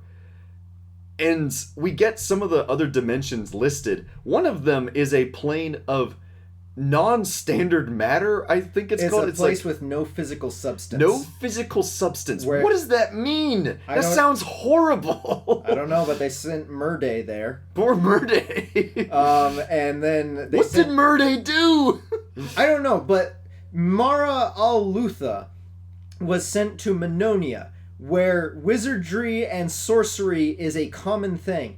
Why did they send him to the place that was perfect for him? Exactly. It's like, listen, you've been convicted of Grand Theft Auto, so we're sending you to the Ferrari manufacturing plant. I know the Quintessons... yeah, exactly. I know the Quintessons have a twisted sense of justice, because they'll punish innocent people and enslave guilty people. Yes. And make slaves and stuff like that. They're war crime central, which is crazy that they have criminals But it's in a weird- nation of war criminals. But it's weird that they would give... So, apparently... Actually, I think I just answered my own question. Because if they punish innocent people, then that means that, one thing is that they may reward criminals. Yes. And if Mara al-Lutha was A wizard. a sorcerer, and that was considered a criminal act, then of course they're going to send him to where he would flourish. Yeah. It's like, hey, your reward for being a criminal For being is bad. to go continue being a criminal in a place that will accept So you. it's technically not a punishment. It's actually a reward. Yeah. Oh, this is very more... This makes way more sense, Yeah. actually. This is more consistent with the movie than I thought.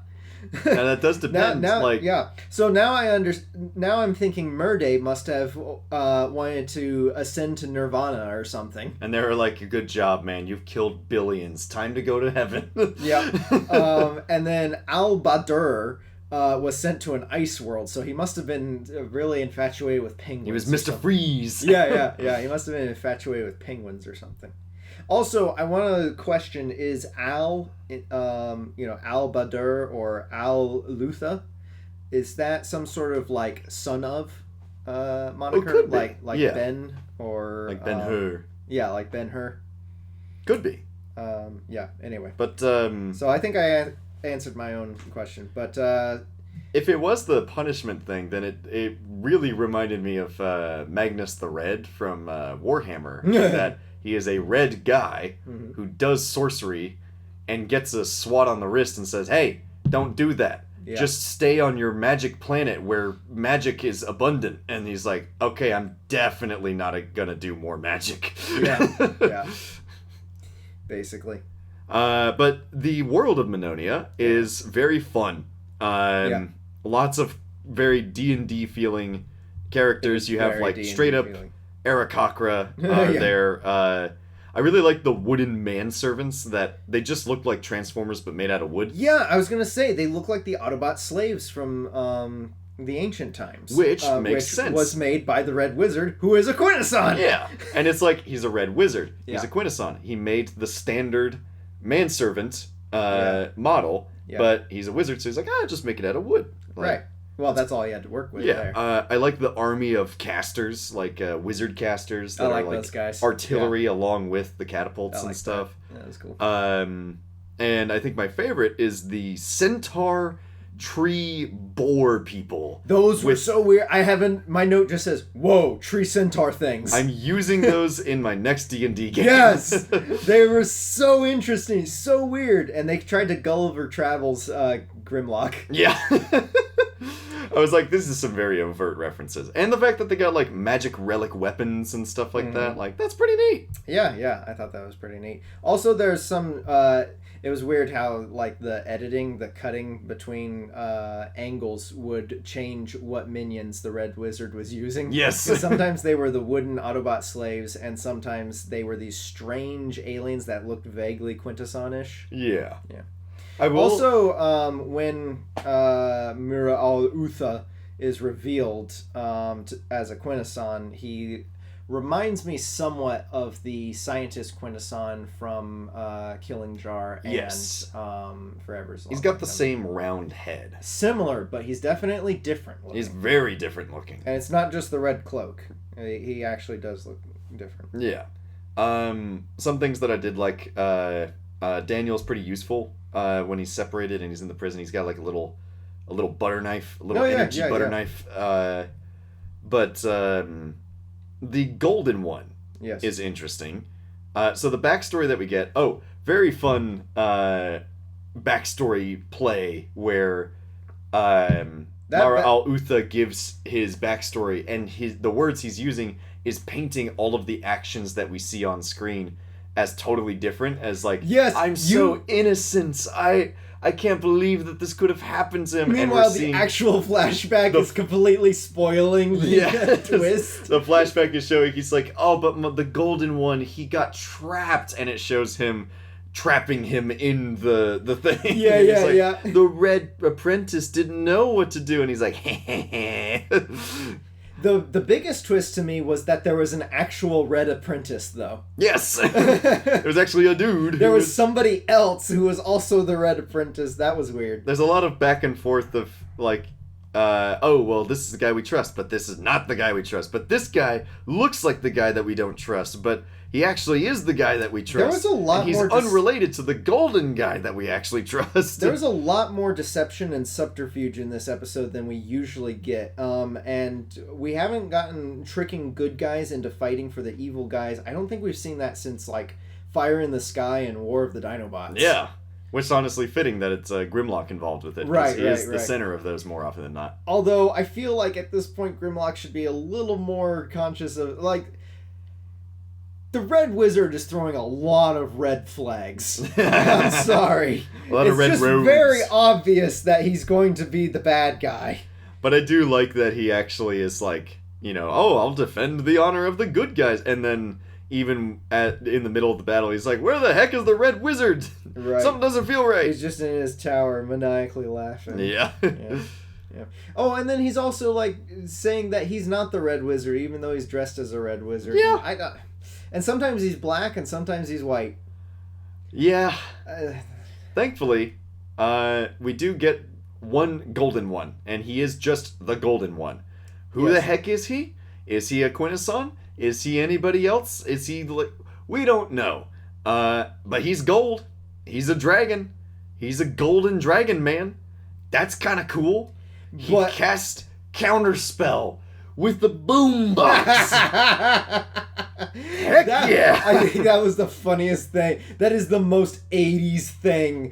That needs to be airbrushed on the side of a van. I'm like, put that on the side of a van and on the cover of a metal album. That was rocks. Hilarious. That was so funny. Spells being amplified by a giant boombox. I also love how it's legit just Counterspell. As in the Counterspell from D&D. And no you. Yes. Uno reverse card. We get a little bit of season 1 music and also a metal bending noise that was in the movie. That's all I got for this episode. This one is funky.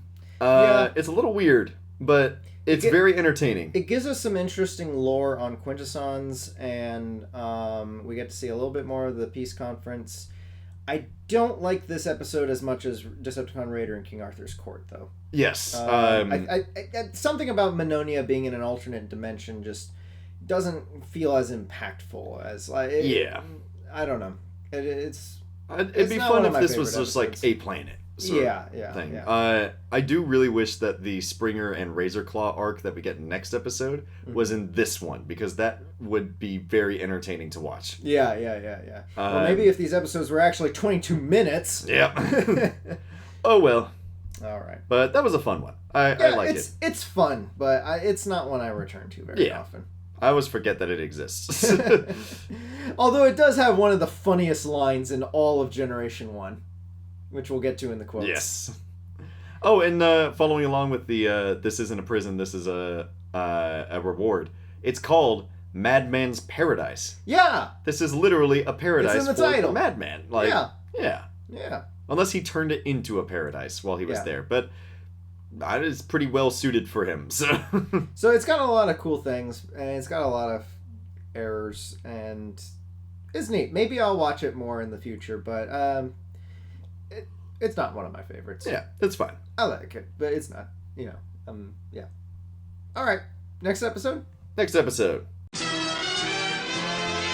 And we're back with Nightmare Planet, animated by Toei, Look, and Nakamura. The heck is Look? Studio Look. They're a new one that does just some help. Oh, they were responsible. Okay. All right. Synopsis. The Quintessons capture Daniel and use his nightmares to power a machine that projects them into reality. Rodimus and company, as well as the Predacons, become trapped in a world of nightmares and have to interact with Daniel's subconscious to escape and rescue him.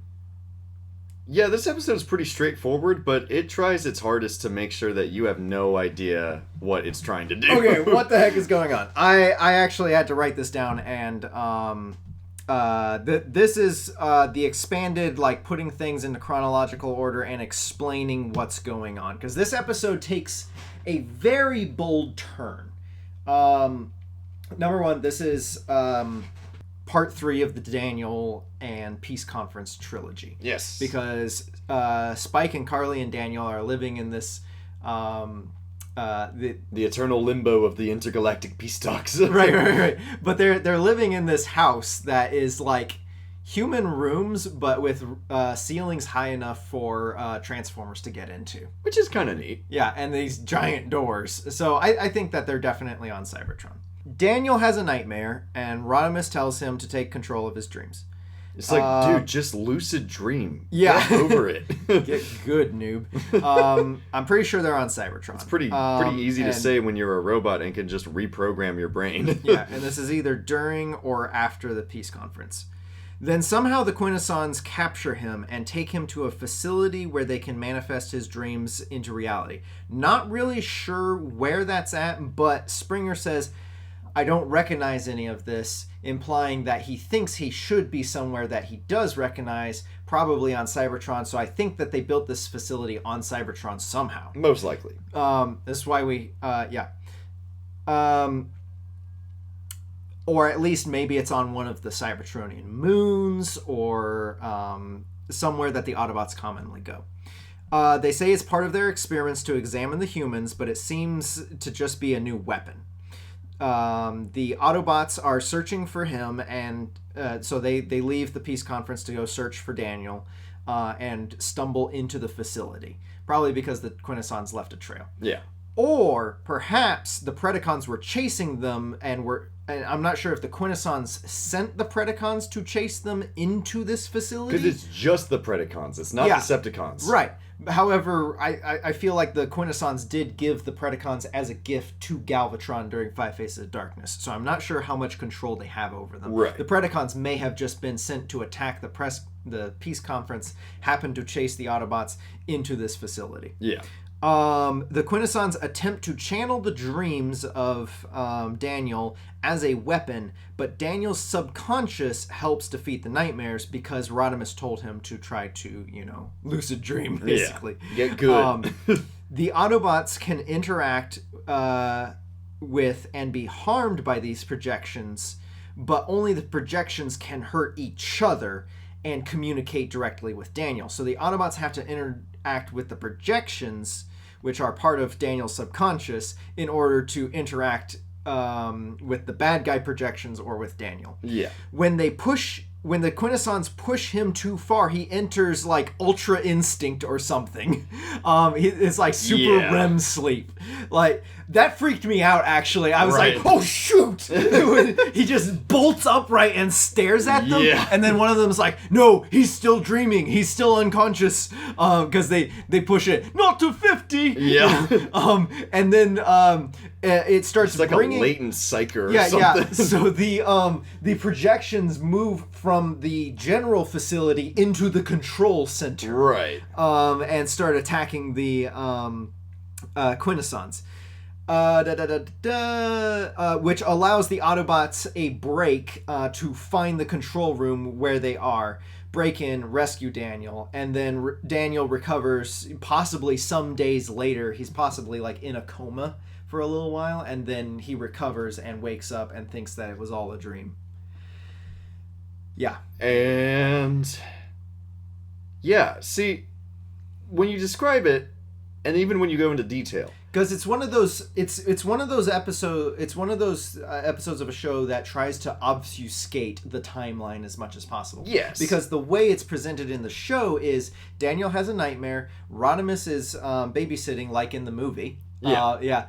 So, we already know that they are established to being friends. Right. So, although it is funny that Spike and Carly are so busy with being delegates that they conscript the actual leader of the Autobots to sit in on their son's traumatic nightmares instead of, I don't know, being there for him. I mean, they're trying to... They're probably... You see that giant door and they both come in their robes and... They're like, this kid keeps screaming at me. Just get the giant robot dude to sit in with him. They're probably trying to give Daniel a little sibling or something. Yeah, maybe. I mean, his family is basically Cybertronians at this point, so... Yeah. Oh, that was something I forgot to mention in our discussion of the last episode. I find it very interesting that when introduced, Daniel identifies himself as being from Cybertron. Oh, yeah. I'm Daniel of Cybertron or something like that. Yeah. Yeah, which means that he's probably spent in the movie he's been on Earth for a long time. But he might have even been born on Cybertron and then has just jet set it around to so many different places that Cybertron just feels like home. Yeah. He's been to Earth, but Cybertron's his home. He certainly has dual citizenship. Yes. And I think throughout season 3 we mostly see him in space. We don't see him on Earth very much. Yeah. He's a I think these are the most we get out of him in season 3. He's a Transformer kid. Yeah, definitely. Not quite as much as Jean from Victory. Actual physical adopted Autobot. Yeah. But anyway, but see, like the episode is pretty straightforward when you lay it all out. Yeah. And as it's playing out, it's you can follow it pretty easy. Mm-hmm. It's just that every single aspect of the construction of this episode, from the animation to the pacing to the way that things happen, is entirely determined to make sure that you have no idea what's going on, and for all of the wrong reasons. It's not by intent. It's no, I'd say it is, because it's trying to create that dreamlike nonsense where things just happen and you just end up in different places. Like, for instance... But the problem is, I can't tell what's a mistake and what's supposed to be there. Well, I think this is one of those artistic things where the mistakes become part of the final product. You can tell yourself that. Okay, all right.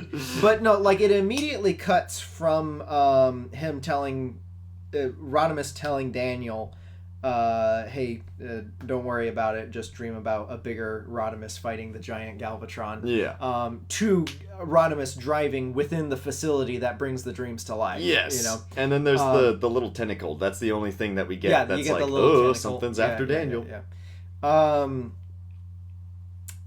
Yeah, the and then it's also cutting between two storylines with like Springer being somewhere else. Springer and Razorclaw on their knight errant quest. Yes, I love that. I really wish that dynamic was like at the center of the episode, or just have a whole separate episode that's just Springer and Razorclaw, with Springer being the white knight, and Razorclaw being the reluctant steed who's only motivated by gold? Are Transformers motivated by gold? Hang on, I'm gonna go back to the tome again. The tome. Razorclaw. Razorclaw is all business, cruel, brutal business. He despises waste in any form. He does not spend a second of his time to burn a drop of his fuel unless he's certain of tangible results. He typically takes the form of smoking wreckage of an enemy Autobot. Those who are not familiar with him often mistake his long stretch of inactivity for laziness or disinterest. That can be a fatal mistake, for upon closer inspection, one would see his eyes never close. They're constantly shifting their gleaming, steely gaze. Monitoring what they see, Richclaw observes what the moment is just right. He explodes into furious, ferocious action. His belligerent bursts of energy usually last a second. No, it just says nothing about him liking gold. But I think that's really funny. A nice characteristic of just this random guy who gets no other characteristics is that he likes gold. He likes gold. Now, is it like, oh, he thinks it's money? Money that he could use? Is he like a greedy dude? Or does he just like gold? I think he just likes gold. It's just like, it's shiny. I like gold. Yeah, yeah. And she's like, oh, the golds. There'll be a huge sum of gold. And he's like, gold? Yeah, I like Springer turning into this knight with the spear and stuff. Yes, that was one of the things. Riding Razorclaw in lion form as like a mount is great. That was great. I think it's kind of weird how they just suddenly, like, the princess tells him, hey, you need to find this magic weapon, and then they just have the weapon. It's like, use the spear. It's like, where? Oh, it's in my hand. Okay. Yeah. But that's, again, dreamlike. That's how a dream goes. Yeah, that's how a dream goes. Also, what the heck is Daniel into?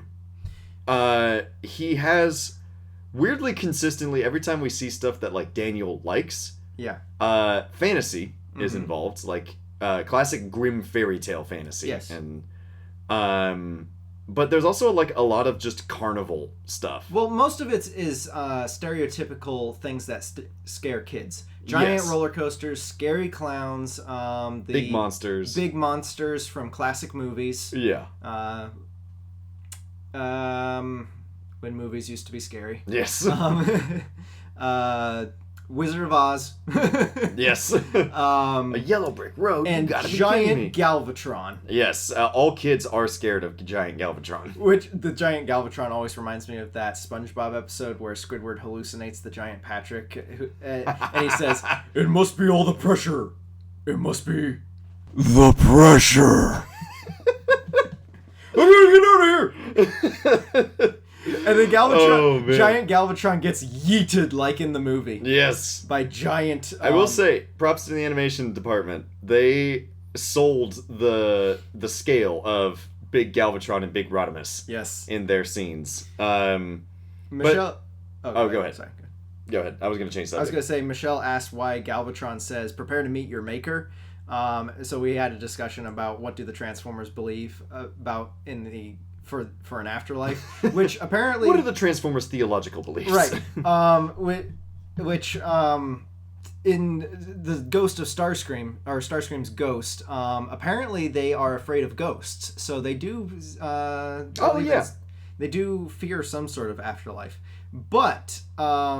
they fear malware. In this is what they fear. In this episode, I think that it's just because it's in Daniel's dream, and that's something that Daniel dreams Galvatron saying. Yes. Yeah. But I do like that the Quintessons, the plan actually makes sense from their point of view, because they've stated that human minds freak them out. Yes. Because they're unpredictable. Yes. So... let's turn that... what do they do with things that they're afraid of? Well, weaponize it. Right. So, and it's why they're all freaking out when the machine is, like, breaking down and stuff. It's like, oh my gosh, what's in this kid's head that's gonna come kill us? Right. I also think that Daniel is having PTSD from the past 2 episodes. Yeah. Because he projected that onto Galvatron because, he's the nameless big bad, or not nameless, but he's like the big bad that he's never seen, but always present, and it's like, oh, Galvatron's out there somewhere. Yeah, and it's like, but he was kidnapped by one of his minions in the last episode, or the first episode, and then in the second episode, he went to this fantasy land and almost got killed several times there. So that's why there's all this like princess and dragon stuff. Yeah, and yeah. But I think it's interesting that in his subconscious, the pilot of the airplane is Spike, and the princess looks way too much like Carly. This could get very Freudian. Oh, yeah. But we don't need to make this discussion any longer. Look, thank goodness that the Quintessons didn't pick him up when he hit puberty. Yeah. Well, actually, he just turned 13. Oh, no! He's a late bloomer. Yeah. But yeah, apparently Daniel has seen a lot of classic movies, and Rodimus has seen Wizard of Oz with Wreck-Gar. Yes, which makes sense, because we've also seen that Rodimus respects the traditions of Junkions and is like able to interact with them. 2 of the dreams that kind of freaked me out were the reflections coming to life and the flying spiders. Yes. But the freakiest part was definitely when he just like bolted upright and stared at the Quintessons. I do that threw me for a loop. I was like, this kid is like made me jump. This kid is like a latent psychic or something. Like he's doing some Professor X type stuff. Yeah. And that's probably why the machine couldn't handle him, is that he's got his incredible powers of the mind. Yeah. He's turning into a new type from Gundam.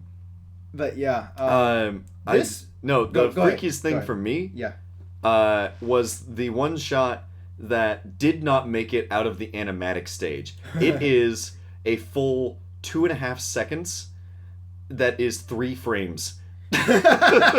When was that? I think it's when Springer like throws Razor Claw or something like that. Oh, yeah. And it's just yeah. And then the next one, it's right back to normal. Yeah. I don't know what happened there, but it jump scared me. Yeah. This episode had the potential to go full Evangelion with its animation errors being used as art. But the biggest thing with me was like, I couldn't make heads or tails of the like what was supposed to be happening and what was just a mistake, and it was paired with the fact that all of the characters in this episode just seemed to be yelling at each other all times, especially the princess. It physically started to hurt me in the same way that Blur's voice just hits that register, where I'm like, stop yelling at me. Yeah, I can see that, but I think it adds to the nightmarish psychosis that this episode is going for. It was a thoroughly unpleasant experience that I enjoyed. Yeah. This is such a wild and intense episode. Super bold. I really appreciate this episode for just existing. Yes. Is it a great episode? Probably not, but like, I really can appreciate this episode. Yes. I think it's a very interesting look into the psyche of Daniel. You could probably get very psychological, analytical with this episode. Primarily what I gained from it is that Daniel is tormented by having his childhood literally stepped on by giant robots. but the giant robot war that he is growing up during. Yeah. But he is at heart a genuinely kind person who wants to help. Yeah. And that kindness is willing to override bizarre quintessential contraptions. Yeah, he will overcome these adversities to help his friends.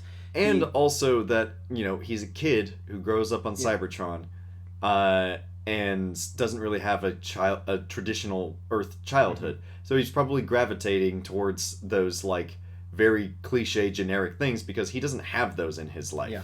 Not just from I'm a kid, I picked up this book and it's got grim fairy tales and stuff like that. He probably actively sought that out because he lives in a cold, sterile metal world. That's his connection to his Earth heritage. Yeah.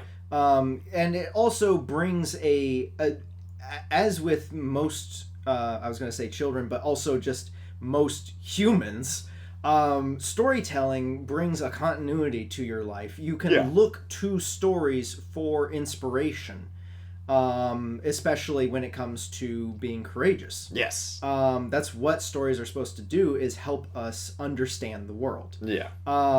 Also, he looks up to Rodimus and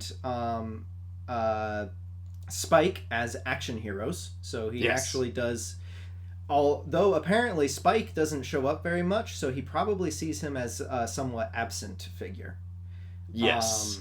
I would say that's probably true. And then he's also a military kid. Yeah, and then his mom he sees as not necessarily a damsel in distress, but somebody who needs help but is smart with planning things. Yeah. Because she always knows what's going on. She's always explaining what's going on to everybody in this dream. Very capable. The princess is always explaining what's going on in the dream, and she's always telling them, hey, you need to go get this weapon and defeat the dragon. It's Carly's personality transplanted into a damsel in distress. Yeah, it's interesting because Carly is a very self-sufficient person who rescues herself all the time. Yeah.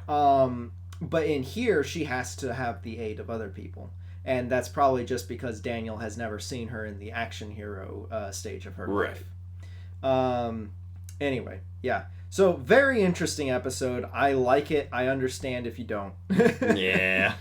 I think it's a good indication of our stances on it in that your last note is wild and an intense episode, super bold, and mine is just my head. Yeah. I like this episode more than I used to. Yeah. But I understand if you never want to watch it again. I don't know about never. I'll just have to prepare myself. Right. 3 final things that I wanted to mention about this episode was, I can't remember if I brought it up earlier, but this is the first episode to fully switch over to the season 3 music, which is imitating the movie's background music. Yes, a lot of synths, a lot of electric guitar. And it all mixes with the sound effects and yelling of all of the characters to make a cacophony of noise. Well, if you notice, there's that one song that's like... And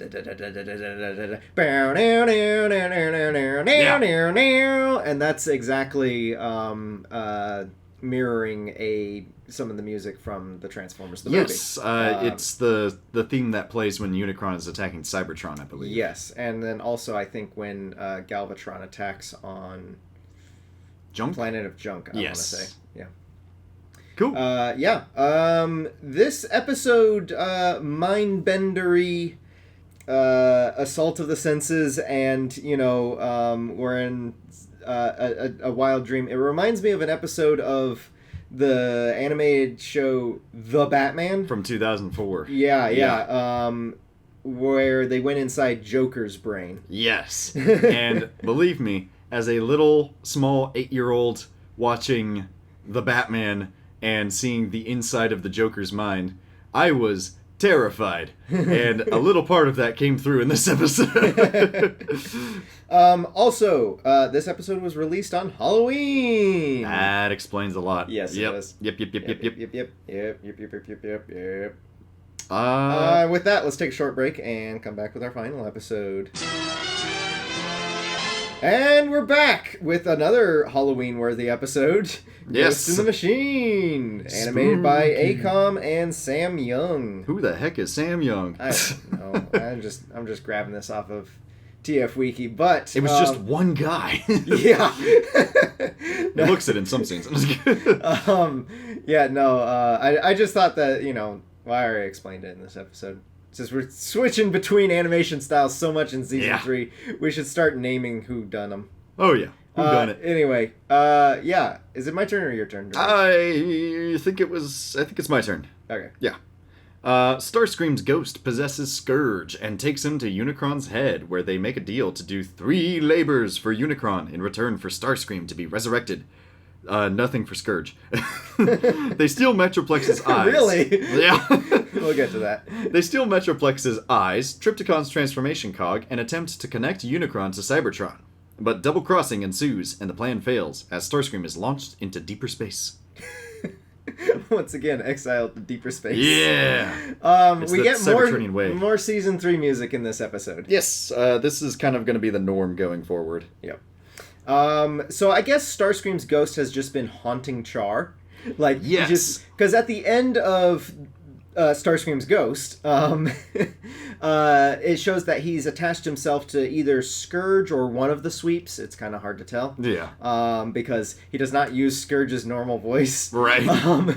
And they all kind of look the same. So, yeah. But in here, we have the Decepticons are just out for a nice evening stroll through the horrible blasted Char. wasteland. Yeah, and then Starscream shows up and Scourge is like, "Oh no!" and then he gets possessed. Yeah, and like you said before, perhaps either they upgraded themselves since that episode to be more resistant, or perhaps on Char, away from the crypt, Starscream's ghost is much weaker now. That could be. Which is why in the previous episode he was content with just staying in one body, and in this one he jumps body a lot and is intent on getting a new body. Yeah, and I like the dynamic of Scourge just being a poor, helpless victim in all of this. He's not having a good time. Like, in this, it's less of a full possession where it's like, oh, I've got no memories of what I did. It's literally like his mind is in full, like, possession of his body. It's just that he has no control of his motor functions. Starscream is able to, like, pivot him around and stuff. Mm-hmm. And the implication that he's been doing this for a while, like, hopping in and out of Scourge and messing around to the point where, like, the Decepticons are on patrol, like, he could be anywhere. Yeah. Pretty terrifying. But then, it makes me wonder if all malfunctions are caused by ghosts. Could be. That would make perfect sense for like a superstition that Transformers would have. Yeah. But poor Scourge gets his whole life just completely wrecked before his eyes, and there's nothing he can do about it. And it's really weird. Scourge really gets suckered into helping out throughout the rest of the episode, because there's many times that Starscream leaves his body to go do something else, and Scourge just sticks around. I mean, I know he gives the excuse of, I've got nowhere to go now because you've ruined my life. Yeah. But it still feels like he could have got away at a lot of different times. Yeah. And then also, like, we've seen Octane try to get amnesty from the Autobots, like, this is an option for him. And he does go to the Autobots later on to tell them what's going on, for help.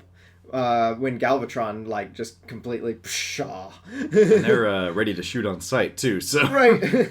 I don't know. Not all Cybertronians on the side of the Decepticons get the same level of grace that Octane does. I think we've established that Scourge is kind of dumb. Yes. Although I do love that line about, for the strong silent type, you talk a lot. Yes. Yeah, I love Scourge and Starscream's dynamic, because with Octane and Starscream, they're kind of buddy-buddy. Like, they have a lot in common. Scourge and Starscream really don't. Like, Scourge is more of, like, just a sad sack of beans. And Starscream is literally dragging him around and it's one of the few times that Starscream has, like, a minion that he can actively bash. Yes. And he's right. Yeah. But, I mean, I guess that's kind of what Unicron created him to be.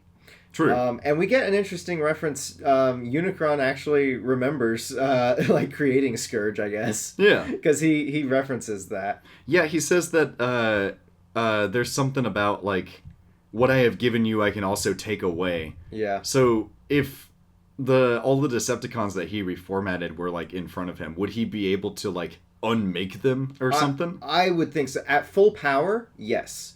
But I think that here it's kind of a bluff because they've hinted before in Five Faces of Darkness that Unicron may still be operational because when they're looking for Galvatron, they go to Unicron's head and access his memory banks. Right. But here, I think it's funny that they just hotwire him. Yeah.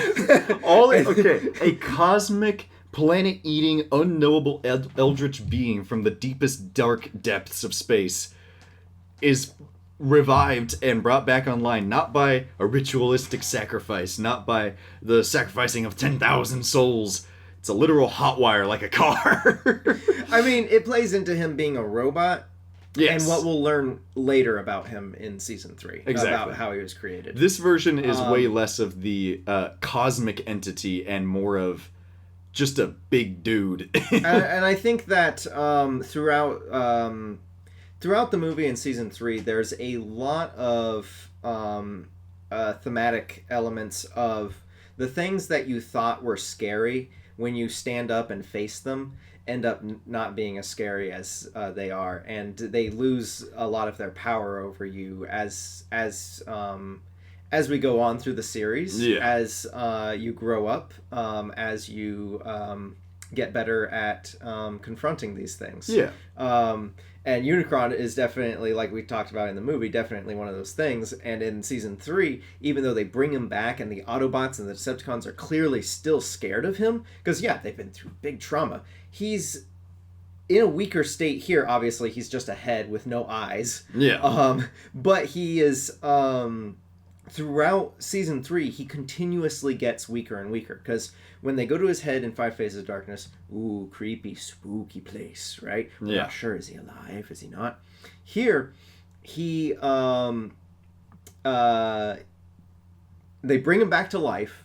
Ooh, spooky, creepy, he can electrocute people, but he's relying on other people to do his bidding for him, which is the norm, but also, he literally can't do it for himself. Yeah. It brings up the question, like, if he can give Starscream a new body, why can't he give himself a new body? Right. Well, that's a lot of body. He'd just be having this little stick figure. Yeah. but he throughout season 3, he gets weaker and weaker, dumber and dumber. The next time we see him functional, like here, obviously he's not voiced by Orson Welles. Yeah. So while he's still got that big, deep, booming voice, it's not as impactful as Orson Welles. Yeah. The next time we see him is he gets messed up in the explosion at the end, and when we see him in Grimlock's New Brain, he's like, oh yeah.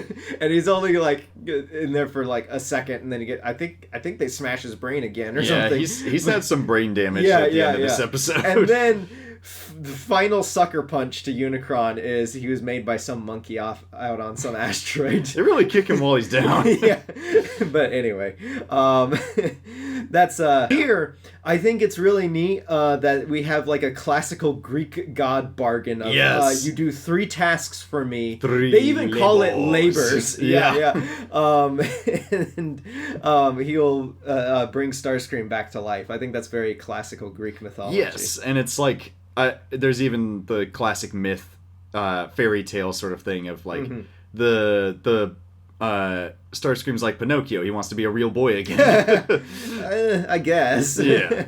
Yeah. But yeah, I love the very mythic feel to the quest to go steal body parts from various different Transformers. Oh, that's so creepy. I guess Unicron knows about Metroplex and Trypticon because he can still monitor things in his, like, I guess maybe he's hibernating. Yeah, I feel like he's able to sense They show some stuff. sort of core. I guess that's maybe a secondary brain, unless his brain's... Because I don't know. Something blew up. The screen that he records all of his TV stations with in the movie... His prefrontal cortex. blew up in the movie. So I guess this is like a secondary brain or something. I remember watching this as a kid and feeling so bad for Metroplex, where he's Yes! like, "Where are my eyes?" And he's just stumbling around. I'm like, this poor guy. That is some extreme body horror. Yeah. And then everybody inside him, he transforms, and like everybody gets flipped around inside him. Did they get squished? You know, I mean, I know they're okay later, but it's like, are they gonna get squished? What's happening? Well, it's like, I think this is the first time. And then they blow up his brain. Yeah. It's he's just so like, sad. I like how when he falls down, he reverts into city mode, though. He's just like, I'm done being a robot. This hurts. But yeah, I think this is one of the first times that Trypticon and Metroplex feel like they're treated like actual cities, with like the bureaucracy of all of the people monitoring stuff, and the scale isn't really shown that well. Yeah. Because it's ACOM. Yeah, it's ACOM, but I feel like having... We will get one really good animated episode with the Titans at some point. Yes. Someday. Someday. But like with the Autobots in Autobot City, they're like, you know, patrolling around and stuff, and Spike and Bumblebee on patrol. I don't know why Bumblebee looks like he's a monster truck in that one shot. His wheels got huge. Yeah. Got them donut wheels. I mean, I know you can. Wheels. I know you can modify Volkswagens quite a bit, but this is really funny. Yeah. And then with the Decepticons, like Run Amok and Runabout actually show up, and them like patrolling around. It feels more like Trypticon and Metroplex are inhabited, sort of thing. Mm-hmm. So, so I like that, and then also seeing poor Metroplex stumble around blind and confused, and it's just really sad, man. Yeah. I feel for him. Yeah. I do want to... well, first of all, on the subject of eyes, I hate the way Unicron looks with the pupils. He's so disturbing. I am pleased with these eyes. We're not. Yeah. Just the moon when he goes back to being a moon at the end, he got a lot creepier. Like it's already creepy that you have a decapitated head for a moon, but now it has eyes that are constantly staring at you. Yeah. And you don't know if he's still functional or not. So it's really creepy. It's also got the mouth agape, and it's like you can see the teeth and stuff. Yeah. It reminds me so much of the moon from Majora's Mask. Yes. And then there's that one shot where it's like, all right, animation saving time. It's just a close-up on his face for like an Evangelion minute. Yeah, it's just... just staring at the screen. Oh, my goodness. It's like, hey, take a step back, buddy. Yeah. But anyway. I also like to think that the reason why... he finally recognizes Scourge. Yeah. Is because he got the eyeballs back. He has to actually the whole see time him. he's like, okay, I'm sensing that there's somebody that I made here. I just don't know who. And then he finally gets the eyes and he's like, oh, Scourge. I could kill you anytime I want. I think he already knew. Yeah. But yeah. I do want to talk a little bit about the security in Autobot City. Apparently, Cup, being the chief security officer, as they mentioned before, will fly from planet to planet doing security inspections. Yeah. And I think that's a nice little bit He's of the health world inspector. building. Yeah. Apparently, Blaster is in charge of Autobot City, as we've seen in Five Spaces of Darkness. Yes, and also he's no longer right. Huh? Partially the movie as well. Yeah, the movie. They leave him behind in charge of Autobot City in the movie. And he's like in the communications tower and stuff. Yeah. And then he is no longer rhyming.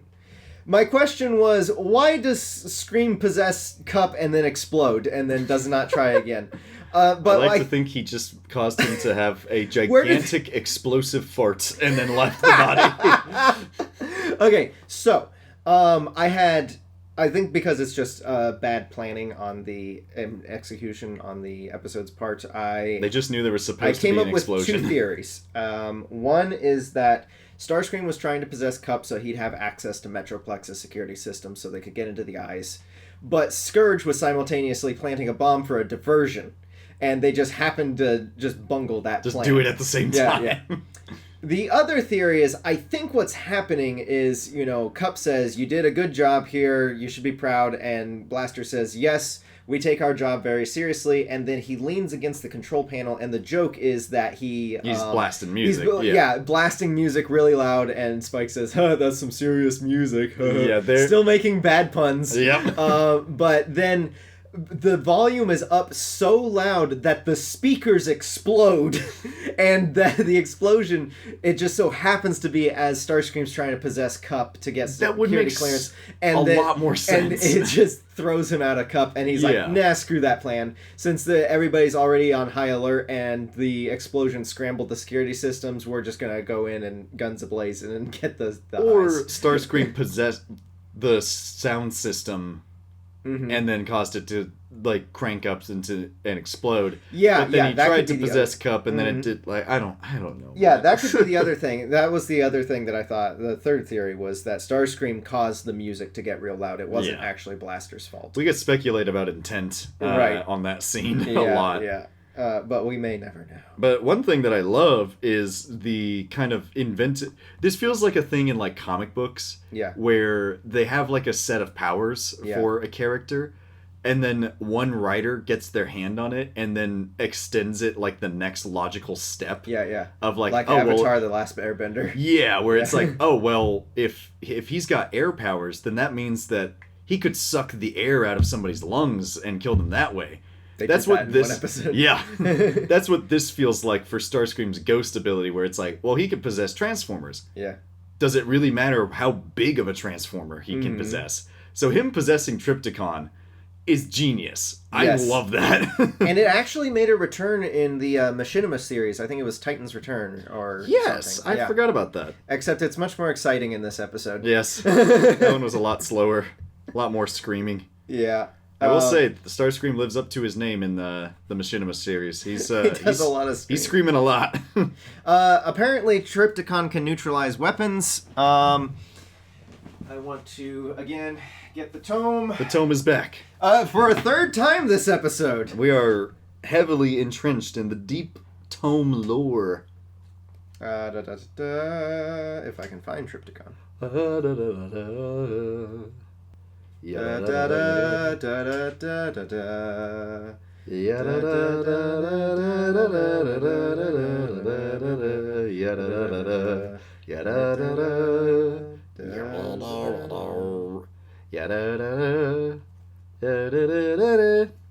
I've skipped him like 3 times. Could have watched a whole episode of Transformers while you were waiting for me to find him. Good grief, where is this guy? There he is. Okay, abilities. In dinosaur mode, Trypticon has incredible strength and is virtually impervious to attack. A rocket pack allows him to jump a distance 20 miles. He can shoot heat-seeking plasma bombs from his mouth and carries a particle beam cannon within sinus cavity in his nose. His optical sensors shoot high-frequency hypno beams. Maybe that's what deactivated the weapons. No beam. Hypno beams. They probably control the hypno chips. Oh, yeah. When locked onto his eyes of other Transformers, these beams carry powerful electromagnetic currents that can override their target's own mental processes. Whoa. Allowing Trypticon to control that Transformer. I don't think we've ever seen that in anything. That would be really cool if Trypticon was more of like a mind flayer sort of thing. If the intended victim is strong-willed enough or manages to turn away from Trypticon's gaze quick enough... No, he's more like a basilisk. Oh, yeah. He can avoid his fate. In city mode, Trypticon opens up to reveal landing repair bays, includes antenna for local and airspace transmission, anti-gravity repulsor disc, and prevents anyone 1,000 feet. Trypticon chooses rotating scanners, mobile battle station. It does not say anything. He has flashing laser cannons, rotating blasters, and destructo beams. And dual photon launchers. Weaknesses. Trypticon has no known weakness. Maybe being stupid? And never using any of these powers. But apparently in the cartoon he can neutralize weapons. And I think that just means that they ran out of juice. Yeah. Because Galvatron's gun is working like 5 seconds later when he shoots Starscream again. Yeah. Also, did they kill Trypticon? Because like Runamuck and Runabout are like, hey, watch this! And then they punch this computer and Trypticon just goes on the fritz. He's just like, ugh! Maybe they just dislodged his motor functions chips or something. I don't know. I think it's kind of sad that Trypticon has to have permission to transform. I know. Also, apparently he got moved like to a Char dog. after the incident with Octane. Which makes sense. Yes. You want your giant thing to be closer to you so that you can control it. Yep. Astro Train really got the short end of the stick, just being flown into flown into Cybertron airspace and then dumped by Starscream. He has no idea what's going on. Even Rodimus comments on it, where it's just like, this is... You poor dude. It makes me think of, like, you know, in Lego games, the ones based off of movies, the Traveler's Tales games, where there's like player 1, player 2. If you're playing single mode, you can switch to player 2, move him into a place, and then switch back to player 1 and just let player 2 get killed. That's what it reminded me of. But yeah, so Unicron's plan is pretty terrifying. Yes. To just hook himself up to Cybertron and use that as a new body. This feels like, again, it feels like you could have done this in like 3 episodes. One episode about getting the eyes, one about getting the cog, the final one about, oh, he's gonna turn Cybertron into his new body, which is terrifying to think about. Yes. But yeah, it's probably the most cataclysmic plot that's the most cataclysmic scheme so far, where like all hands on deck, this could easily result in a new galactic threat. Yeah. And but then it gets resolved pretty quickly. I mean, they almost ripped apart time and space like substandard cloth. Right. So. What's gonna perish in this storm? This seems, everything. This definitely feels physically like yes, a specific diabolical scheme, and pretty terrifying, especially if Cybertron is Primus, which I mean I don't think it is. No, not at this point. Not in the cartoon. Although I do like to think but that would be terrifying, just a Unicron taking over Primus's body like a headmaster or something. I do like to think that this would wind up like Grand Galvatron from the Headmaster show, where it's just Unicron's head attached to the top of Cybertron, and then little arms and legs sticking out of the sides and the bottom. Yes. But it's still the same, like, round shape. It's just... He's just a little anthropomorphic Cybertron instead of, transforms into a whole new body. I love how Ultra Magnus takes a page out of Spike's playbook to defeat this threat by just using Energon cubes to blow it up and move a celestial object back into orbit. Unicron is moving out of Cybertron's orbit! But also, he gets double-crossed by Starscream. Ha! Do it yourself! As soon as... What a Starscream move! I love that! So, this is pretty much the last time we see Starscream in Generation 1. And it's the most poetic thing that we could have possibly had. It's the most in-character Starscream has ever been. Yes. And it's the most Starscream fate imaginable. Yes. Instantly, the second he gets a leg up and he gets what he wants, instant double crosses who he's working with. He gets his new body. And then instantly gets sent hurtling into space, getting dunked on. Yeah, and then... So what do you think happened to Starscream? Because obviously he's launched into deeper space again. Yes. And then Galvatron takes a few pot shots at him and actually hits him. Yes. But I can't tell if he kills him or not. It would make sense if that was the case. Yeah. Because when we see him in Beast Wars, he's just a disembodied spark. Yes, who has flown backwards in time. Somehow. Yes. So it would make sense that, like, he gets his new body and then gets sent flying through space, which also I love since when have ghosts gone hurtling through space out of control? Apparently for millions of years in Starscream's case. So I think backwards. He goes flying, and then... Galvatron literally sent him back to the Stone Age. Yes! But he goes flying, and then gets hit by Galvatron, eventually explodes from that, and then his spark just keeps going because of momentum. Yeah. Or whatever. And, but I love that the last time we ever see Starscream in this show is that he is screaming across the stars. Perfect. No notes. Don't change a thing. And with that, we'll go on to our segments. All right. All right, first segment. Favorite quote from each episode. One or two or several one-liners. Yeah. All right, rock, paper, scissors, see who gets to make this quote. Because we both have the conversation. Ready? Oh, that was good. Yeah, you got it. All right. Good. Okay. The most significant one for me. Okay, that's it. I'm still hungry. Oh, this? I picked it up on Mars. You mean without a paddle? Well, I thought the water was safe to drink. Is he with us? We gotta get moving. These are the paddleless, risky water-drinking Mars tourists from Starscream's Ghost.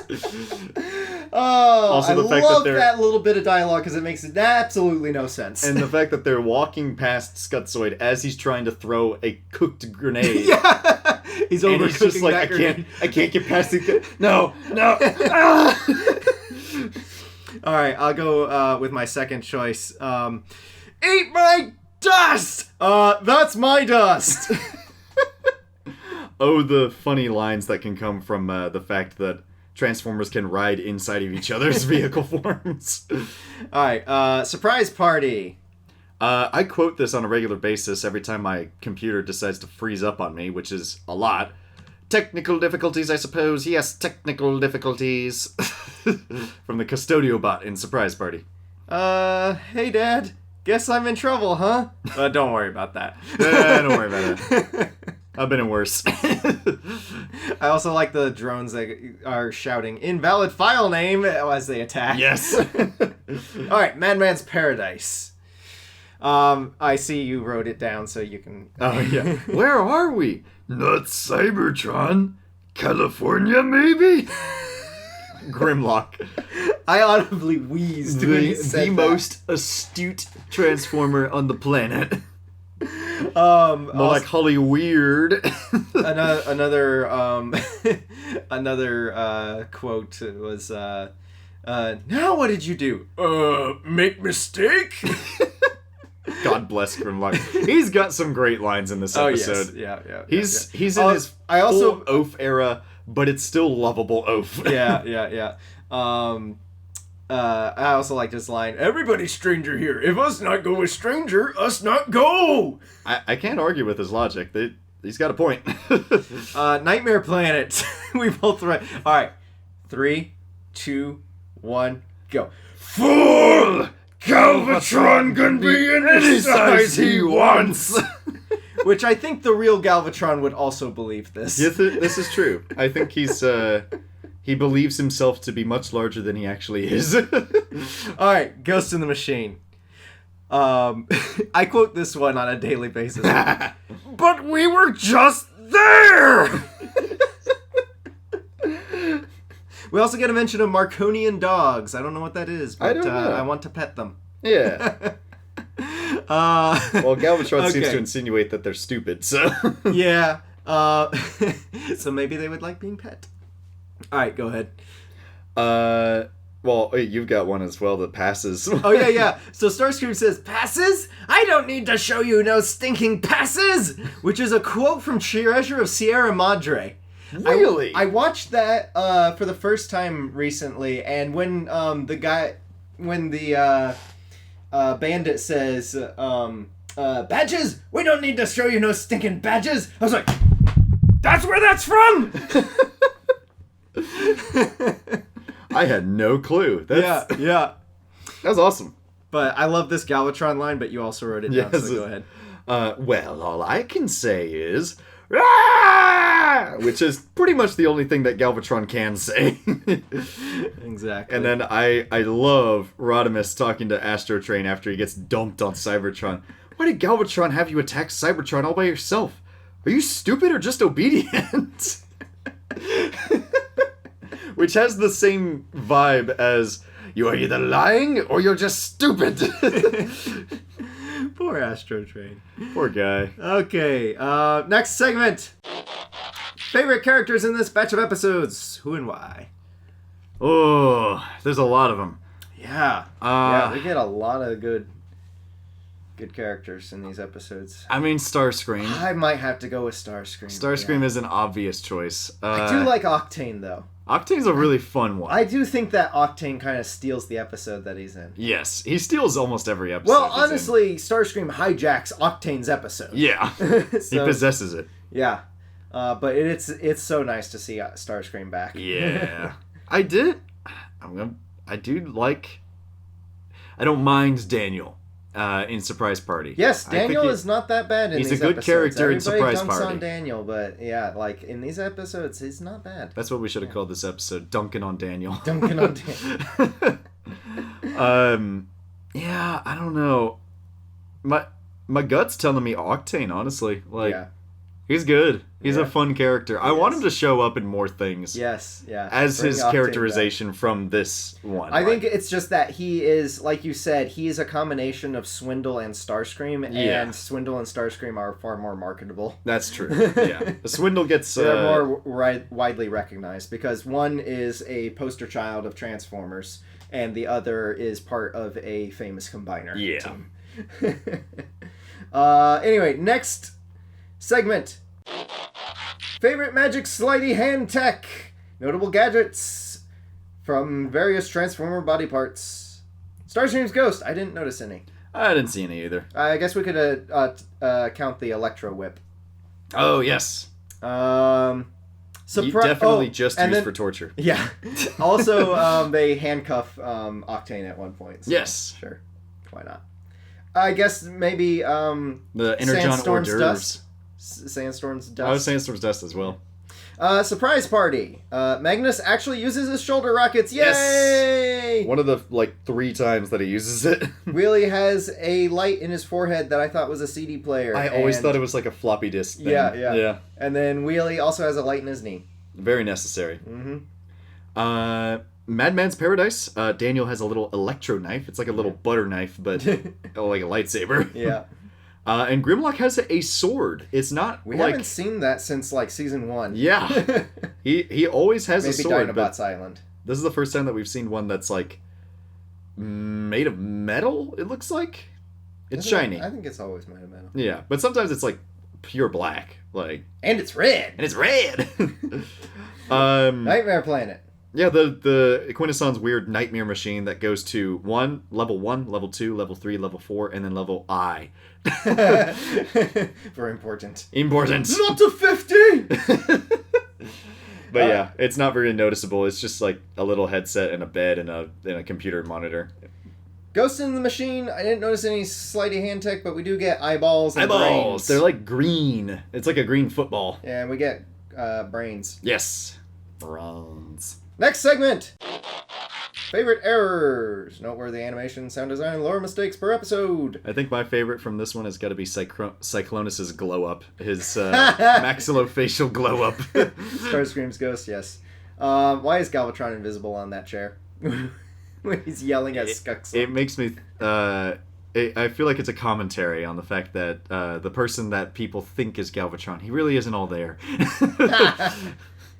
Surprise Party. The sign on the building says, "Welcome to the first intergalactic peace conference," with really weird spacing. It looks like an old version of Word got formatted into the newest updated version of Word, and the spacing and margins are all wrong. Yes. We have a green Swindle, or maybe Hound switch sides. What's Hound doing? Okay, Bruticus shows up alongside the Combaticons enough that I think they just cloned Bruticus. He's like a normal guy now. He's the same size as everyone. He just got shrunk down. We also have Rodimus clones in this episode. Yes, lots of them.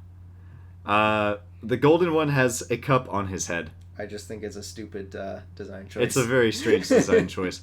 It was Paradise. what the heck is he, too? He's gold. He's a gold guy. That's all you need to know. So is there a golden 2? Maybe. Oh, it's like Teletran. A golden poo. Golden poo. Maybe he's the Vector Sigma of this universe. Ah, that's a good question. Yeah, could be. Nightmare Planet. Most of the errors can be chalked up to it's a dream. Yeah. But they do say Overlord instead of Overload on the computer when the Overlord. When they crank it up too far. Daniel is the overlord of the psychic realm, as demonstrated in this one by REM sleeping through a nightmare and then willing himself to awake. Yeah. Ghost in the Machine. His Cyclonus's voice is weirdly less gravelly in this one. But also his feelings flip-flop on the subject of whether or not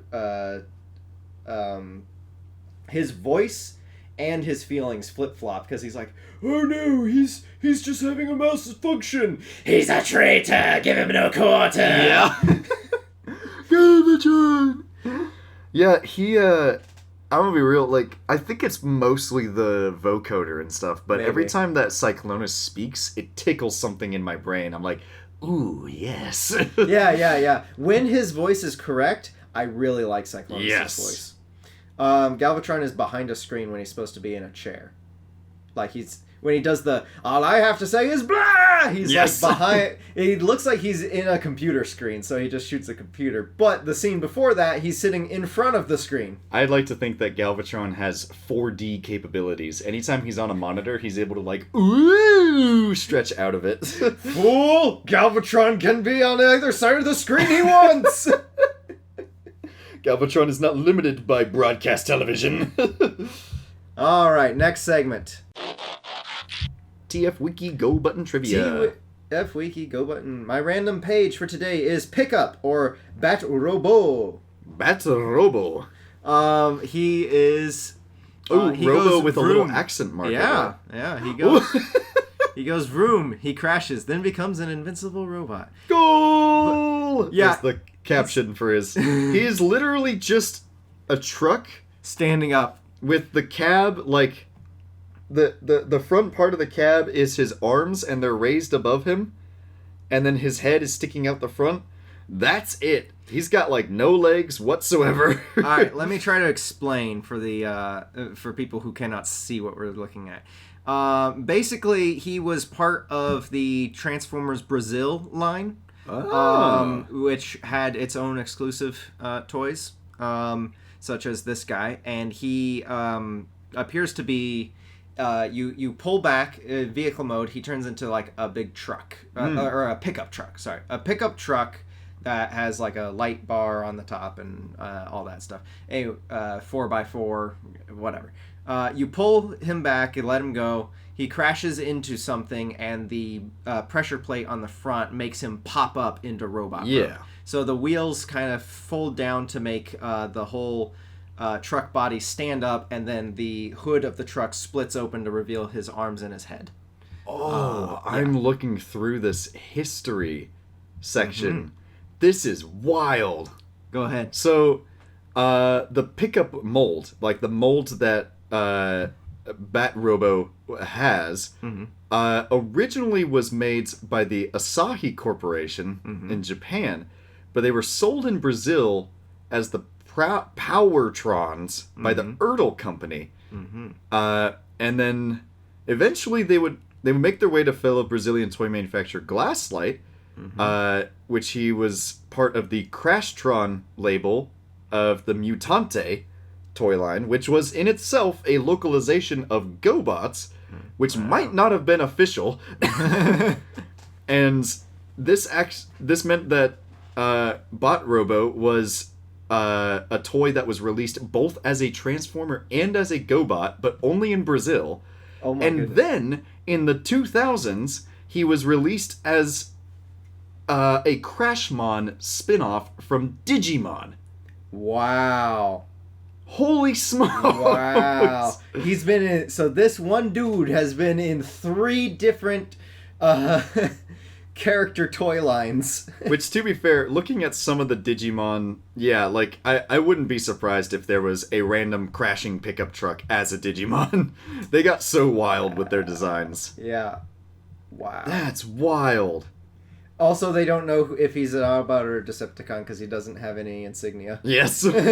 He's the death's head of toys in that he shows up in 3 different timelines. Oh, man. Cool. I love weird stuff from, like, the 80s and 90s are such a wild west for the Transformers toys that you get weird story crossover things like that all the time, that I feel like we still get a lot of weird stuff going on with the toys nowadays, but I feel like it's a lot more reined in than it used to be. But anyway, next segment. Cliffhanger questions. Last time, Sarah asked Hayden If you were a transformer and could turn into any kind of animal, extinct, current, or mythological, what would you turn into and why? Oh, man. And she also did not specify if it needs to be like the G1 versions where it's a metal version of the animal, like, you know, say Ravage or Grimlock or, you know... yes. Or if it's like Beast Wars where you get a fleshy cover. See, that's the thing. It's like, if we're going off of the fleshy one, like a Beast Wars style Beast Former... But I don't think she means like Animorphs, like not you, Hayden, would turn into... Oh, no. Like, no. If I you was were a transformer and I turned into an animal, what would you turn into? So, if we're talking the Beast Wars style, where it's like kind of a fleshy cover and stuff, my brain instantly goes to Quetzalcoatlus. The gigantic pterosaur bird. Because I think that, number one, the wings would be super cool to see. The beak as well. I could see that either being one gigantic arm that's the beak, or it like evenly dispersed across the rest of the body and stuff. Like, because that thing's head was huge. Yeah. Well, no, watch it turn into the sword. Yes. Oh, man, that'd be sick. I was just imagining, like, one of those, you know how some knockoff companies do super plus-sized versions of, not like they're, you know, rotund, but, like, they're, like, scaled-up versions of, the Hasbro toys. Yeah. Yeah, so you might get, like, a deluxe size that's, like, 2 feet tall or something, you know. I think like just a 2 feet version of Pterosaur from Beast Wars. So I think it would still actually be for the robot version, if we're doing like the G1 style where they're like robotic and stuff. Yeah, I think it would still be Quetzalcoatlus. Yeah, but with the change in that I don't have a robot form, is that I have a vehicle form. And my standard form, like Skylink's, is Quetzalcoatlus. Yes. Walking around on all fours and then also flying. But the rest of me turns into an SR-71 Blackbird. That's fantastic. I think that is a great idea. Incredible. That's fantastic. I need that as my my character model for when we start talking about Beast Wars. When we do Beast Wars, I'll change your character model into that. Yes. Oh, but when we get to Beast Wars, then it would be Transmetal. Oh, yes. Yeah, because they had their vehicle, quote-unquote, vehicle mode version. Yeah. Man, I always hated the Transmetals, too. But, I also need to think about a potential Fusor as well. A combination. So if we were starting with the base of a Quetzalcoatlus... But I do like that for Generation 1, you would be Skylinks, but he's a SR-71 that turns into a Quetzalcoatl. Yes. Nice. I like that. And then if we're mixing Quetzalcoatl and something else...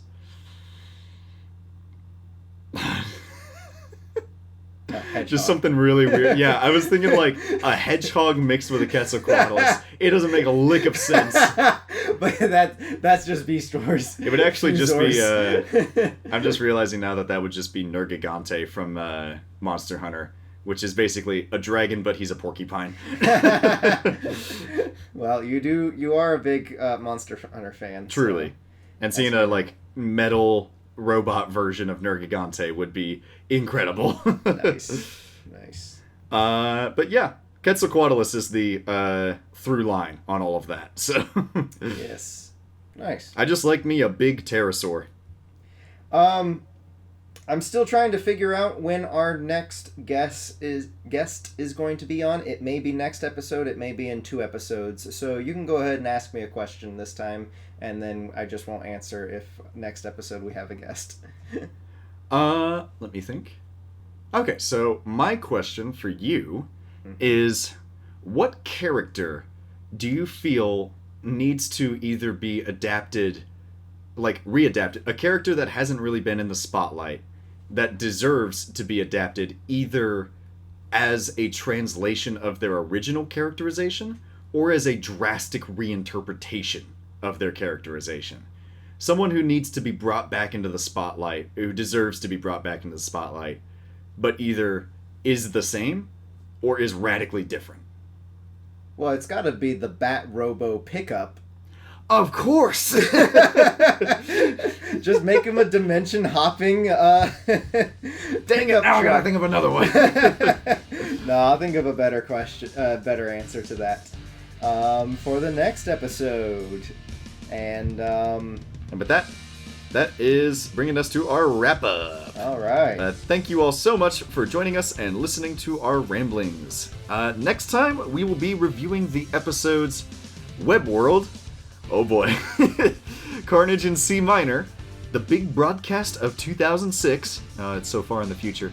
The Quintesson Journal, and The Ultimate Weapon. Of Season 3 of the Transformers Generation 1, released in 1986. And we may have a new guest. It's up for debate, but who knows? Not sure if it's next episode or the episode after. We will find out. We gotta look at our schedule.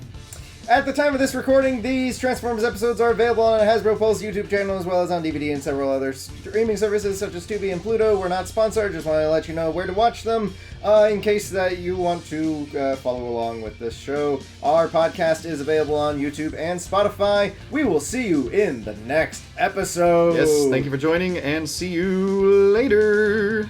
I live again! That's more Mario than Starscream. Team Rocket blasting off again.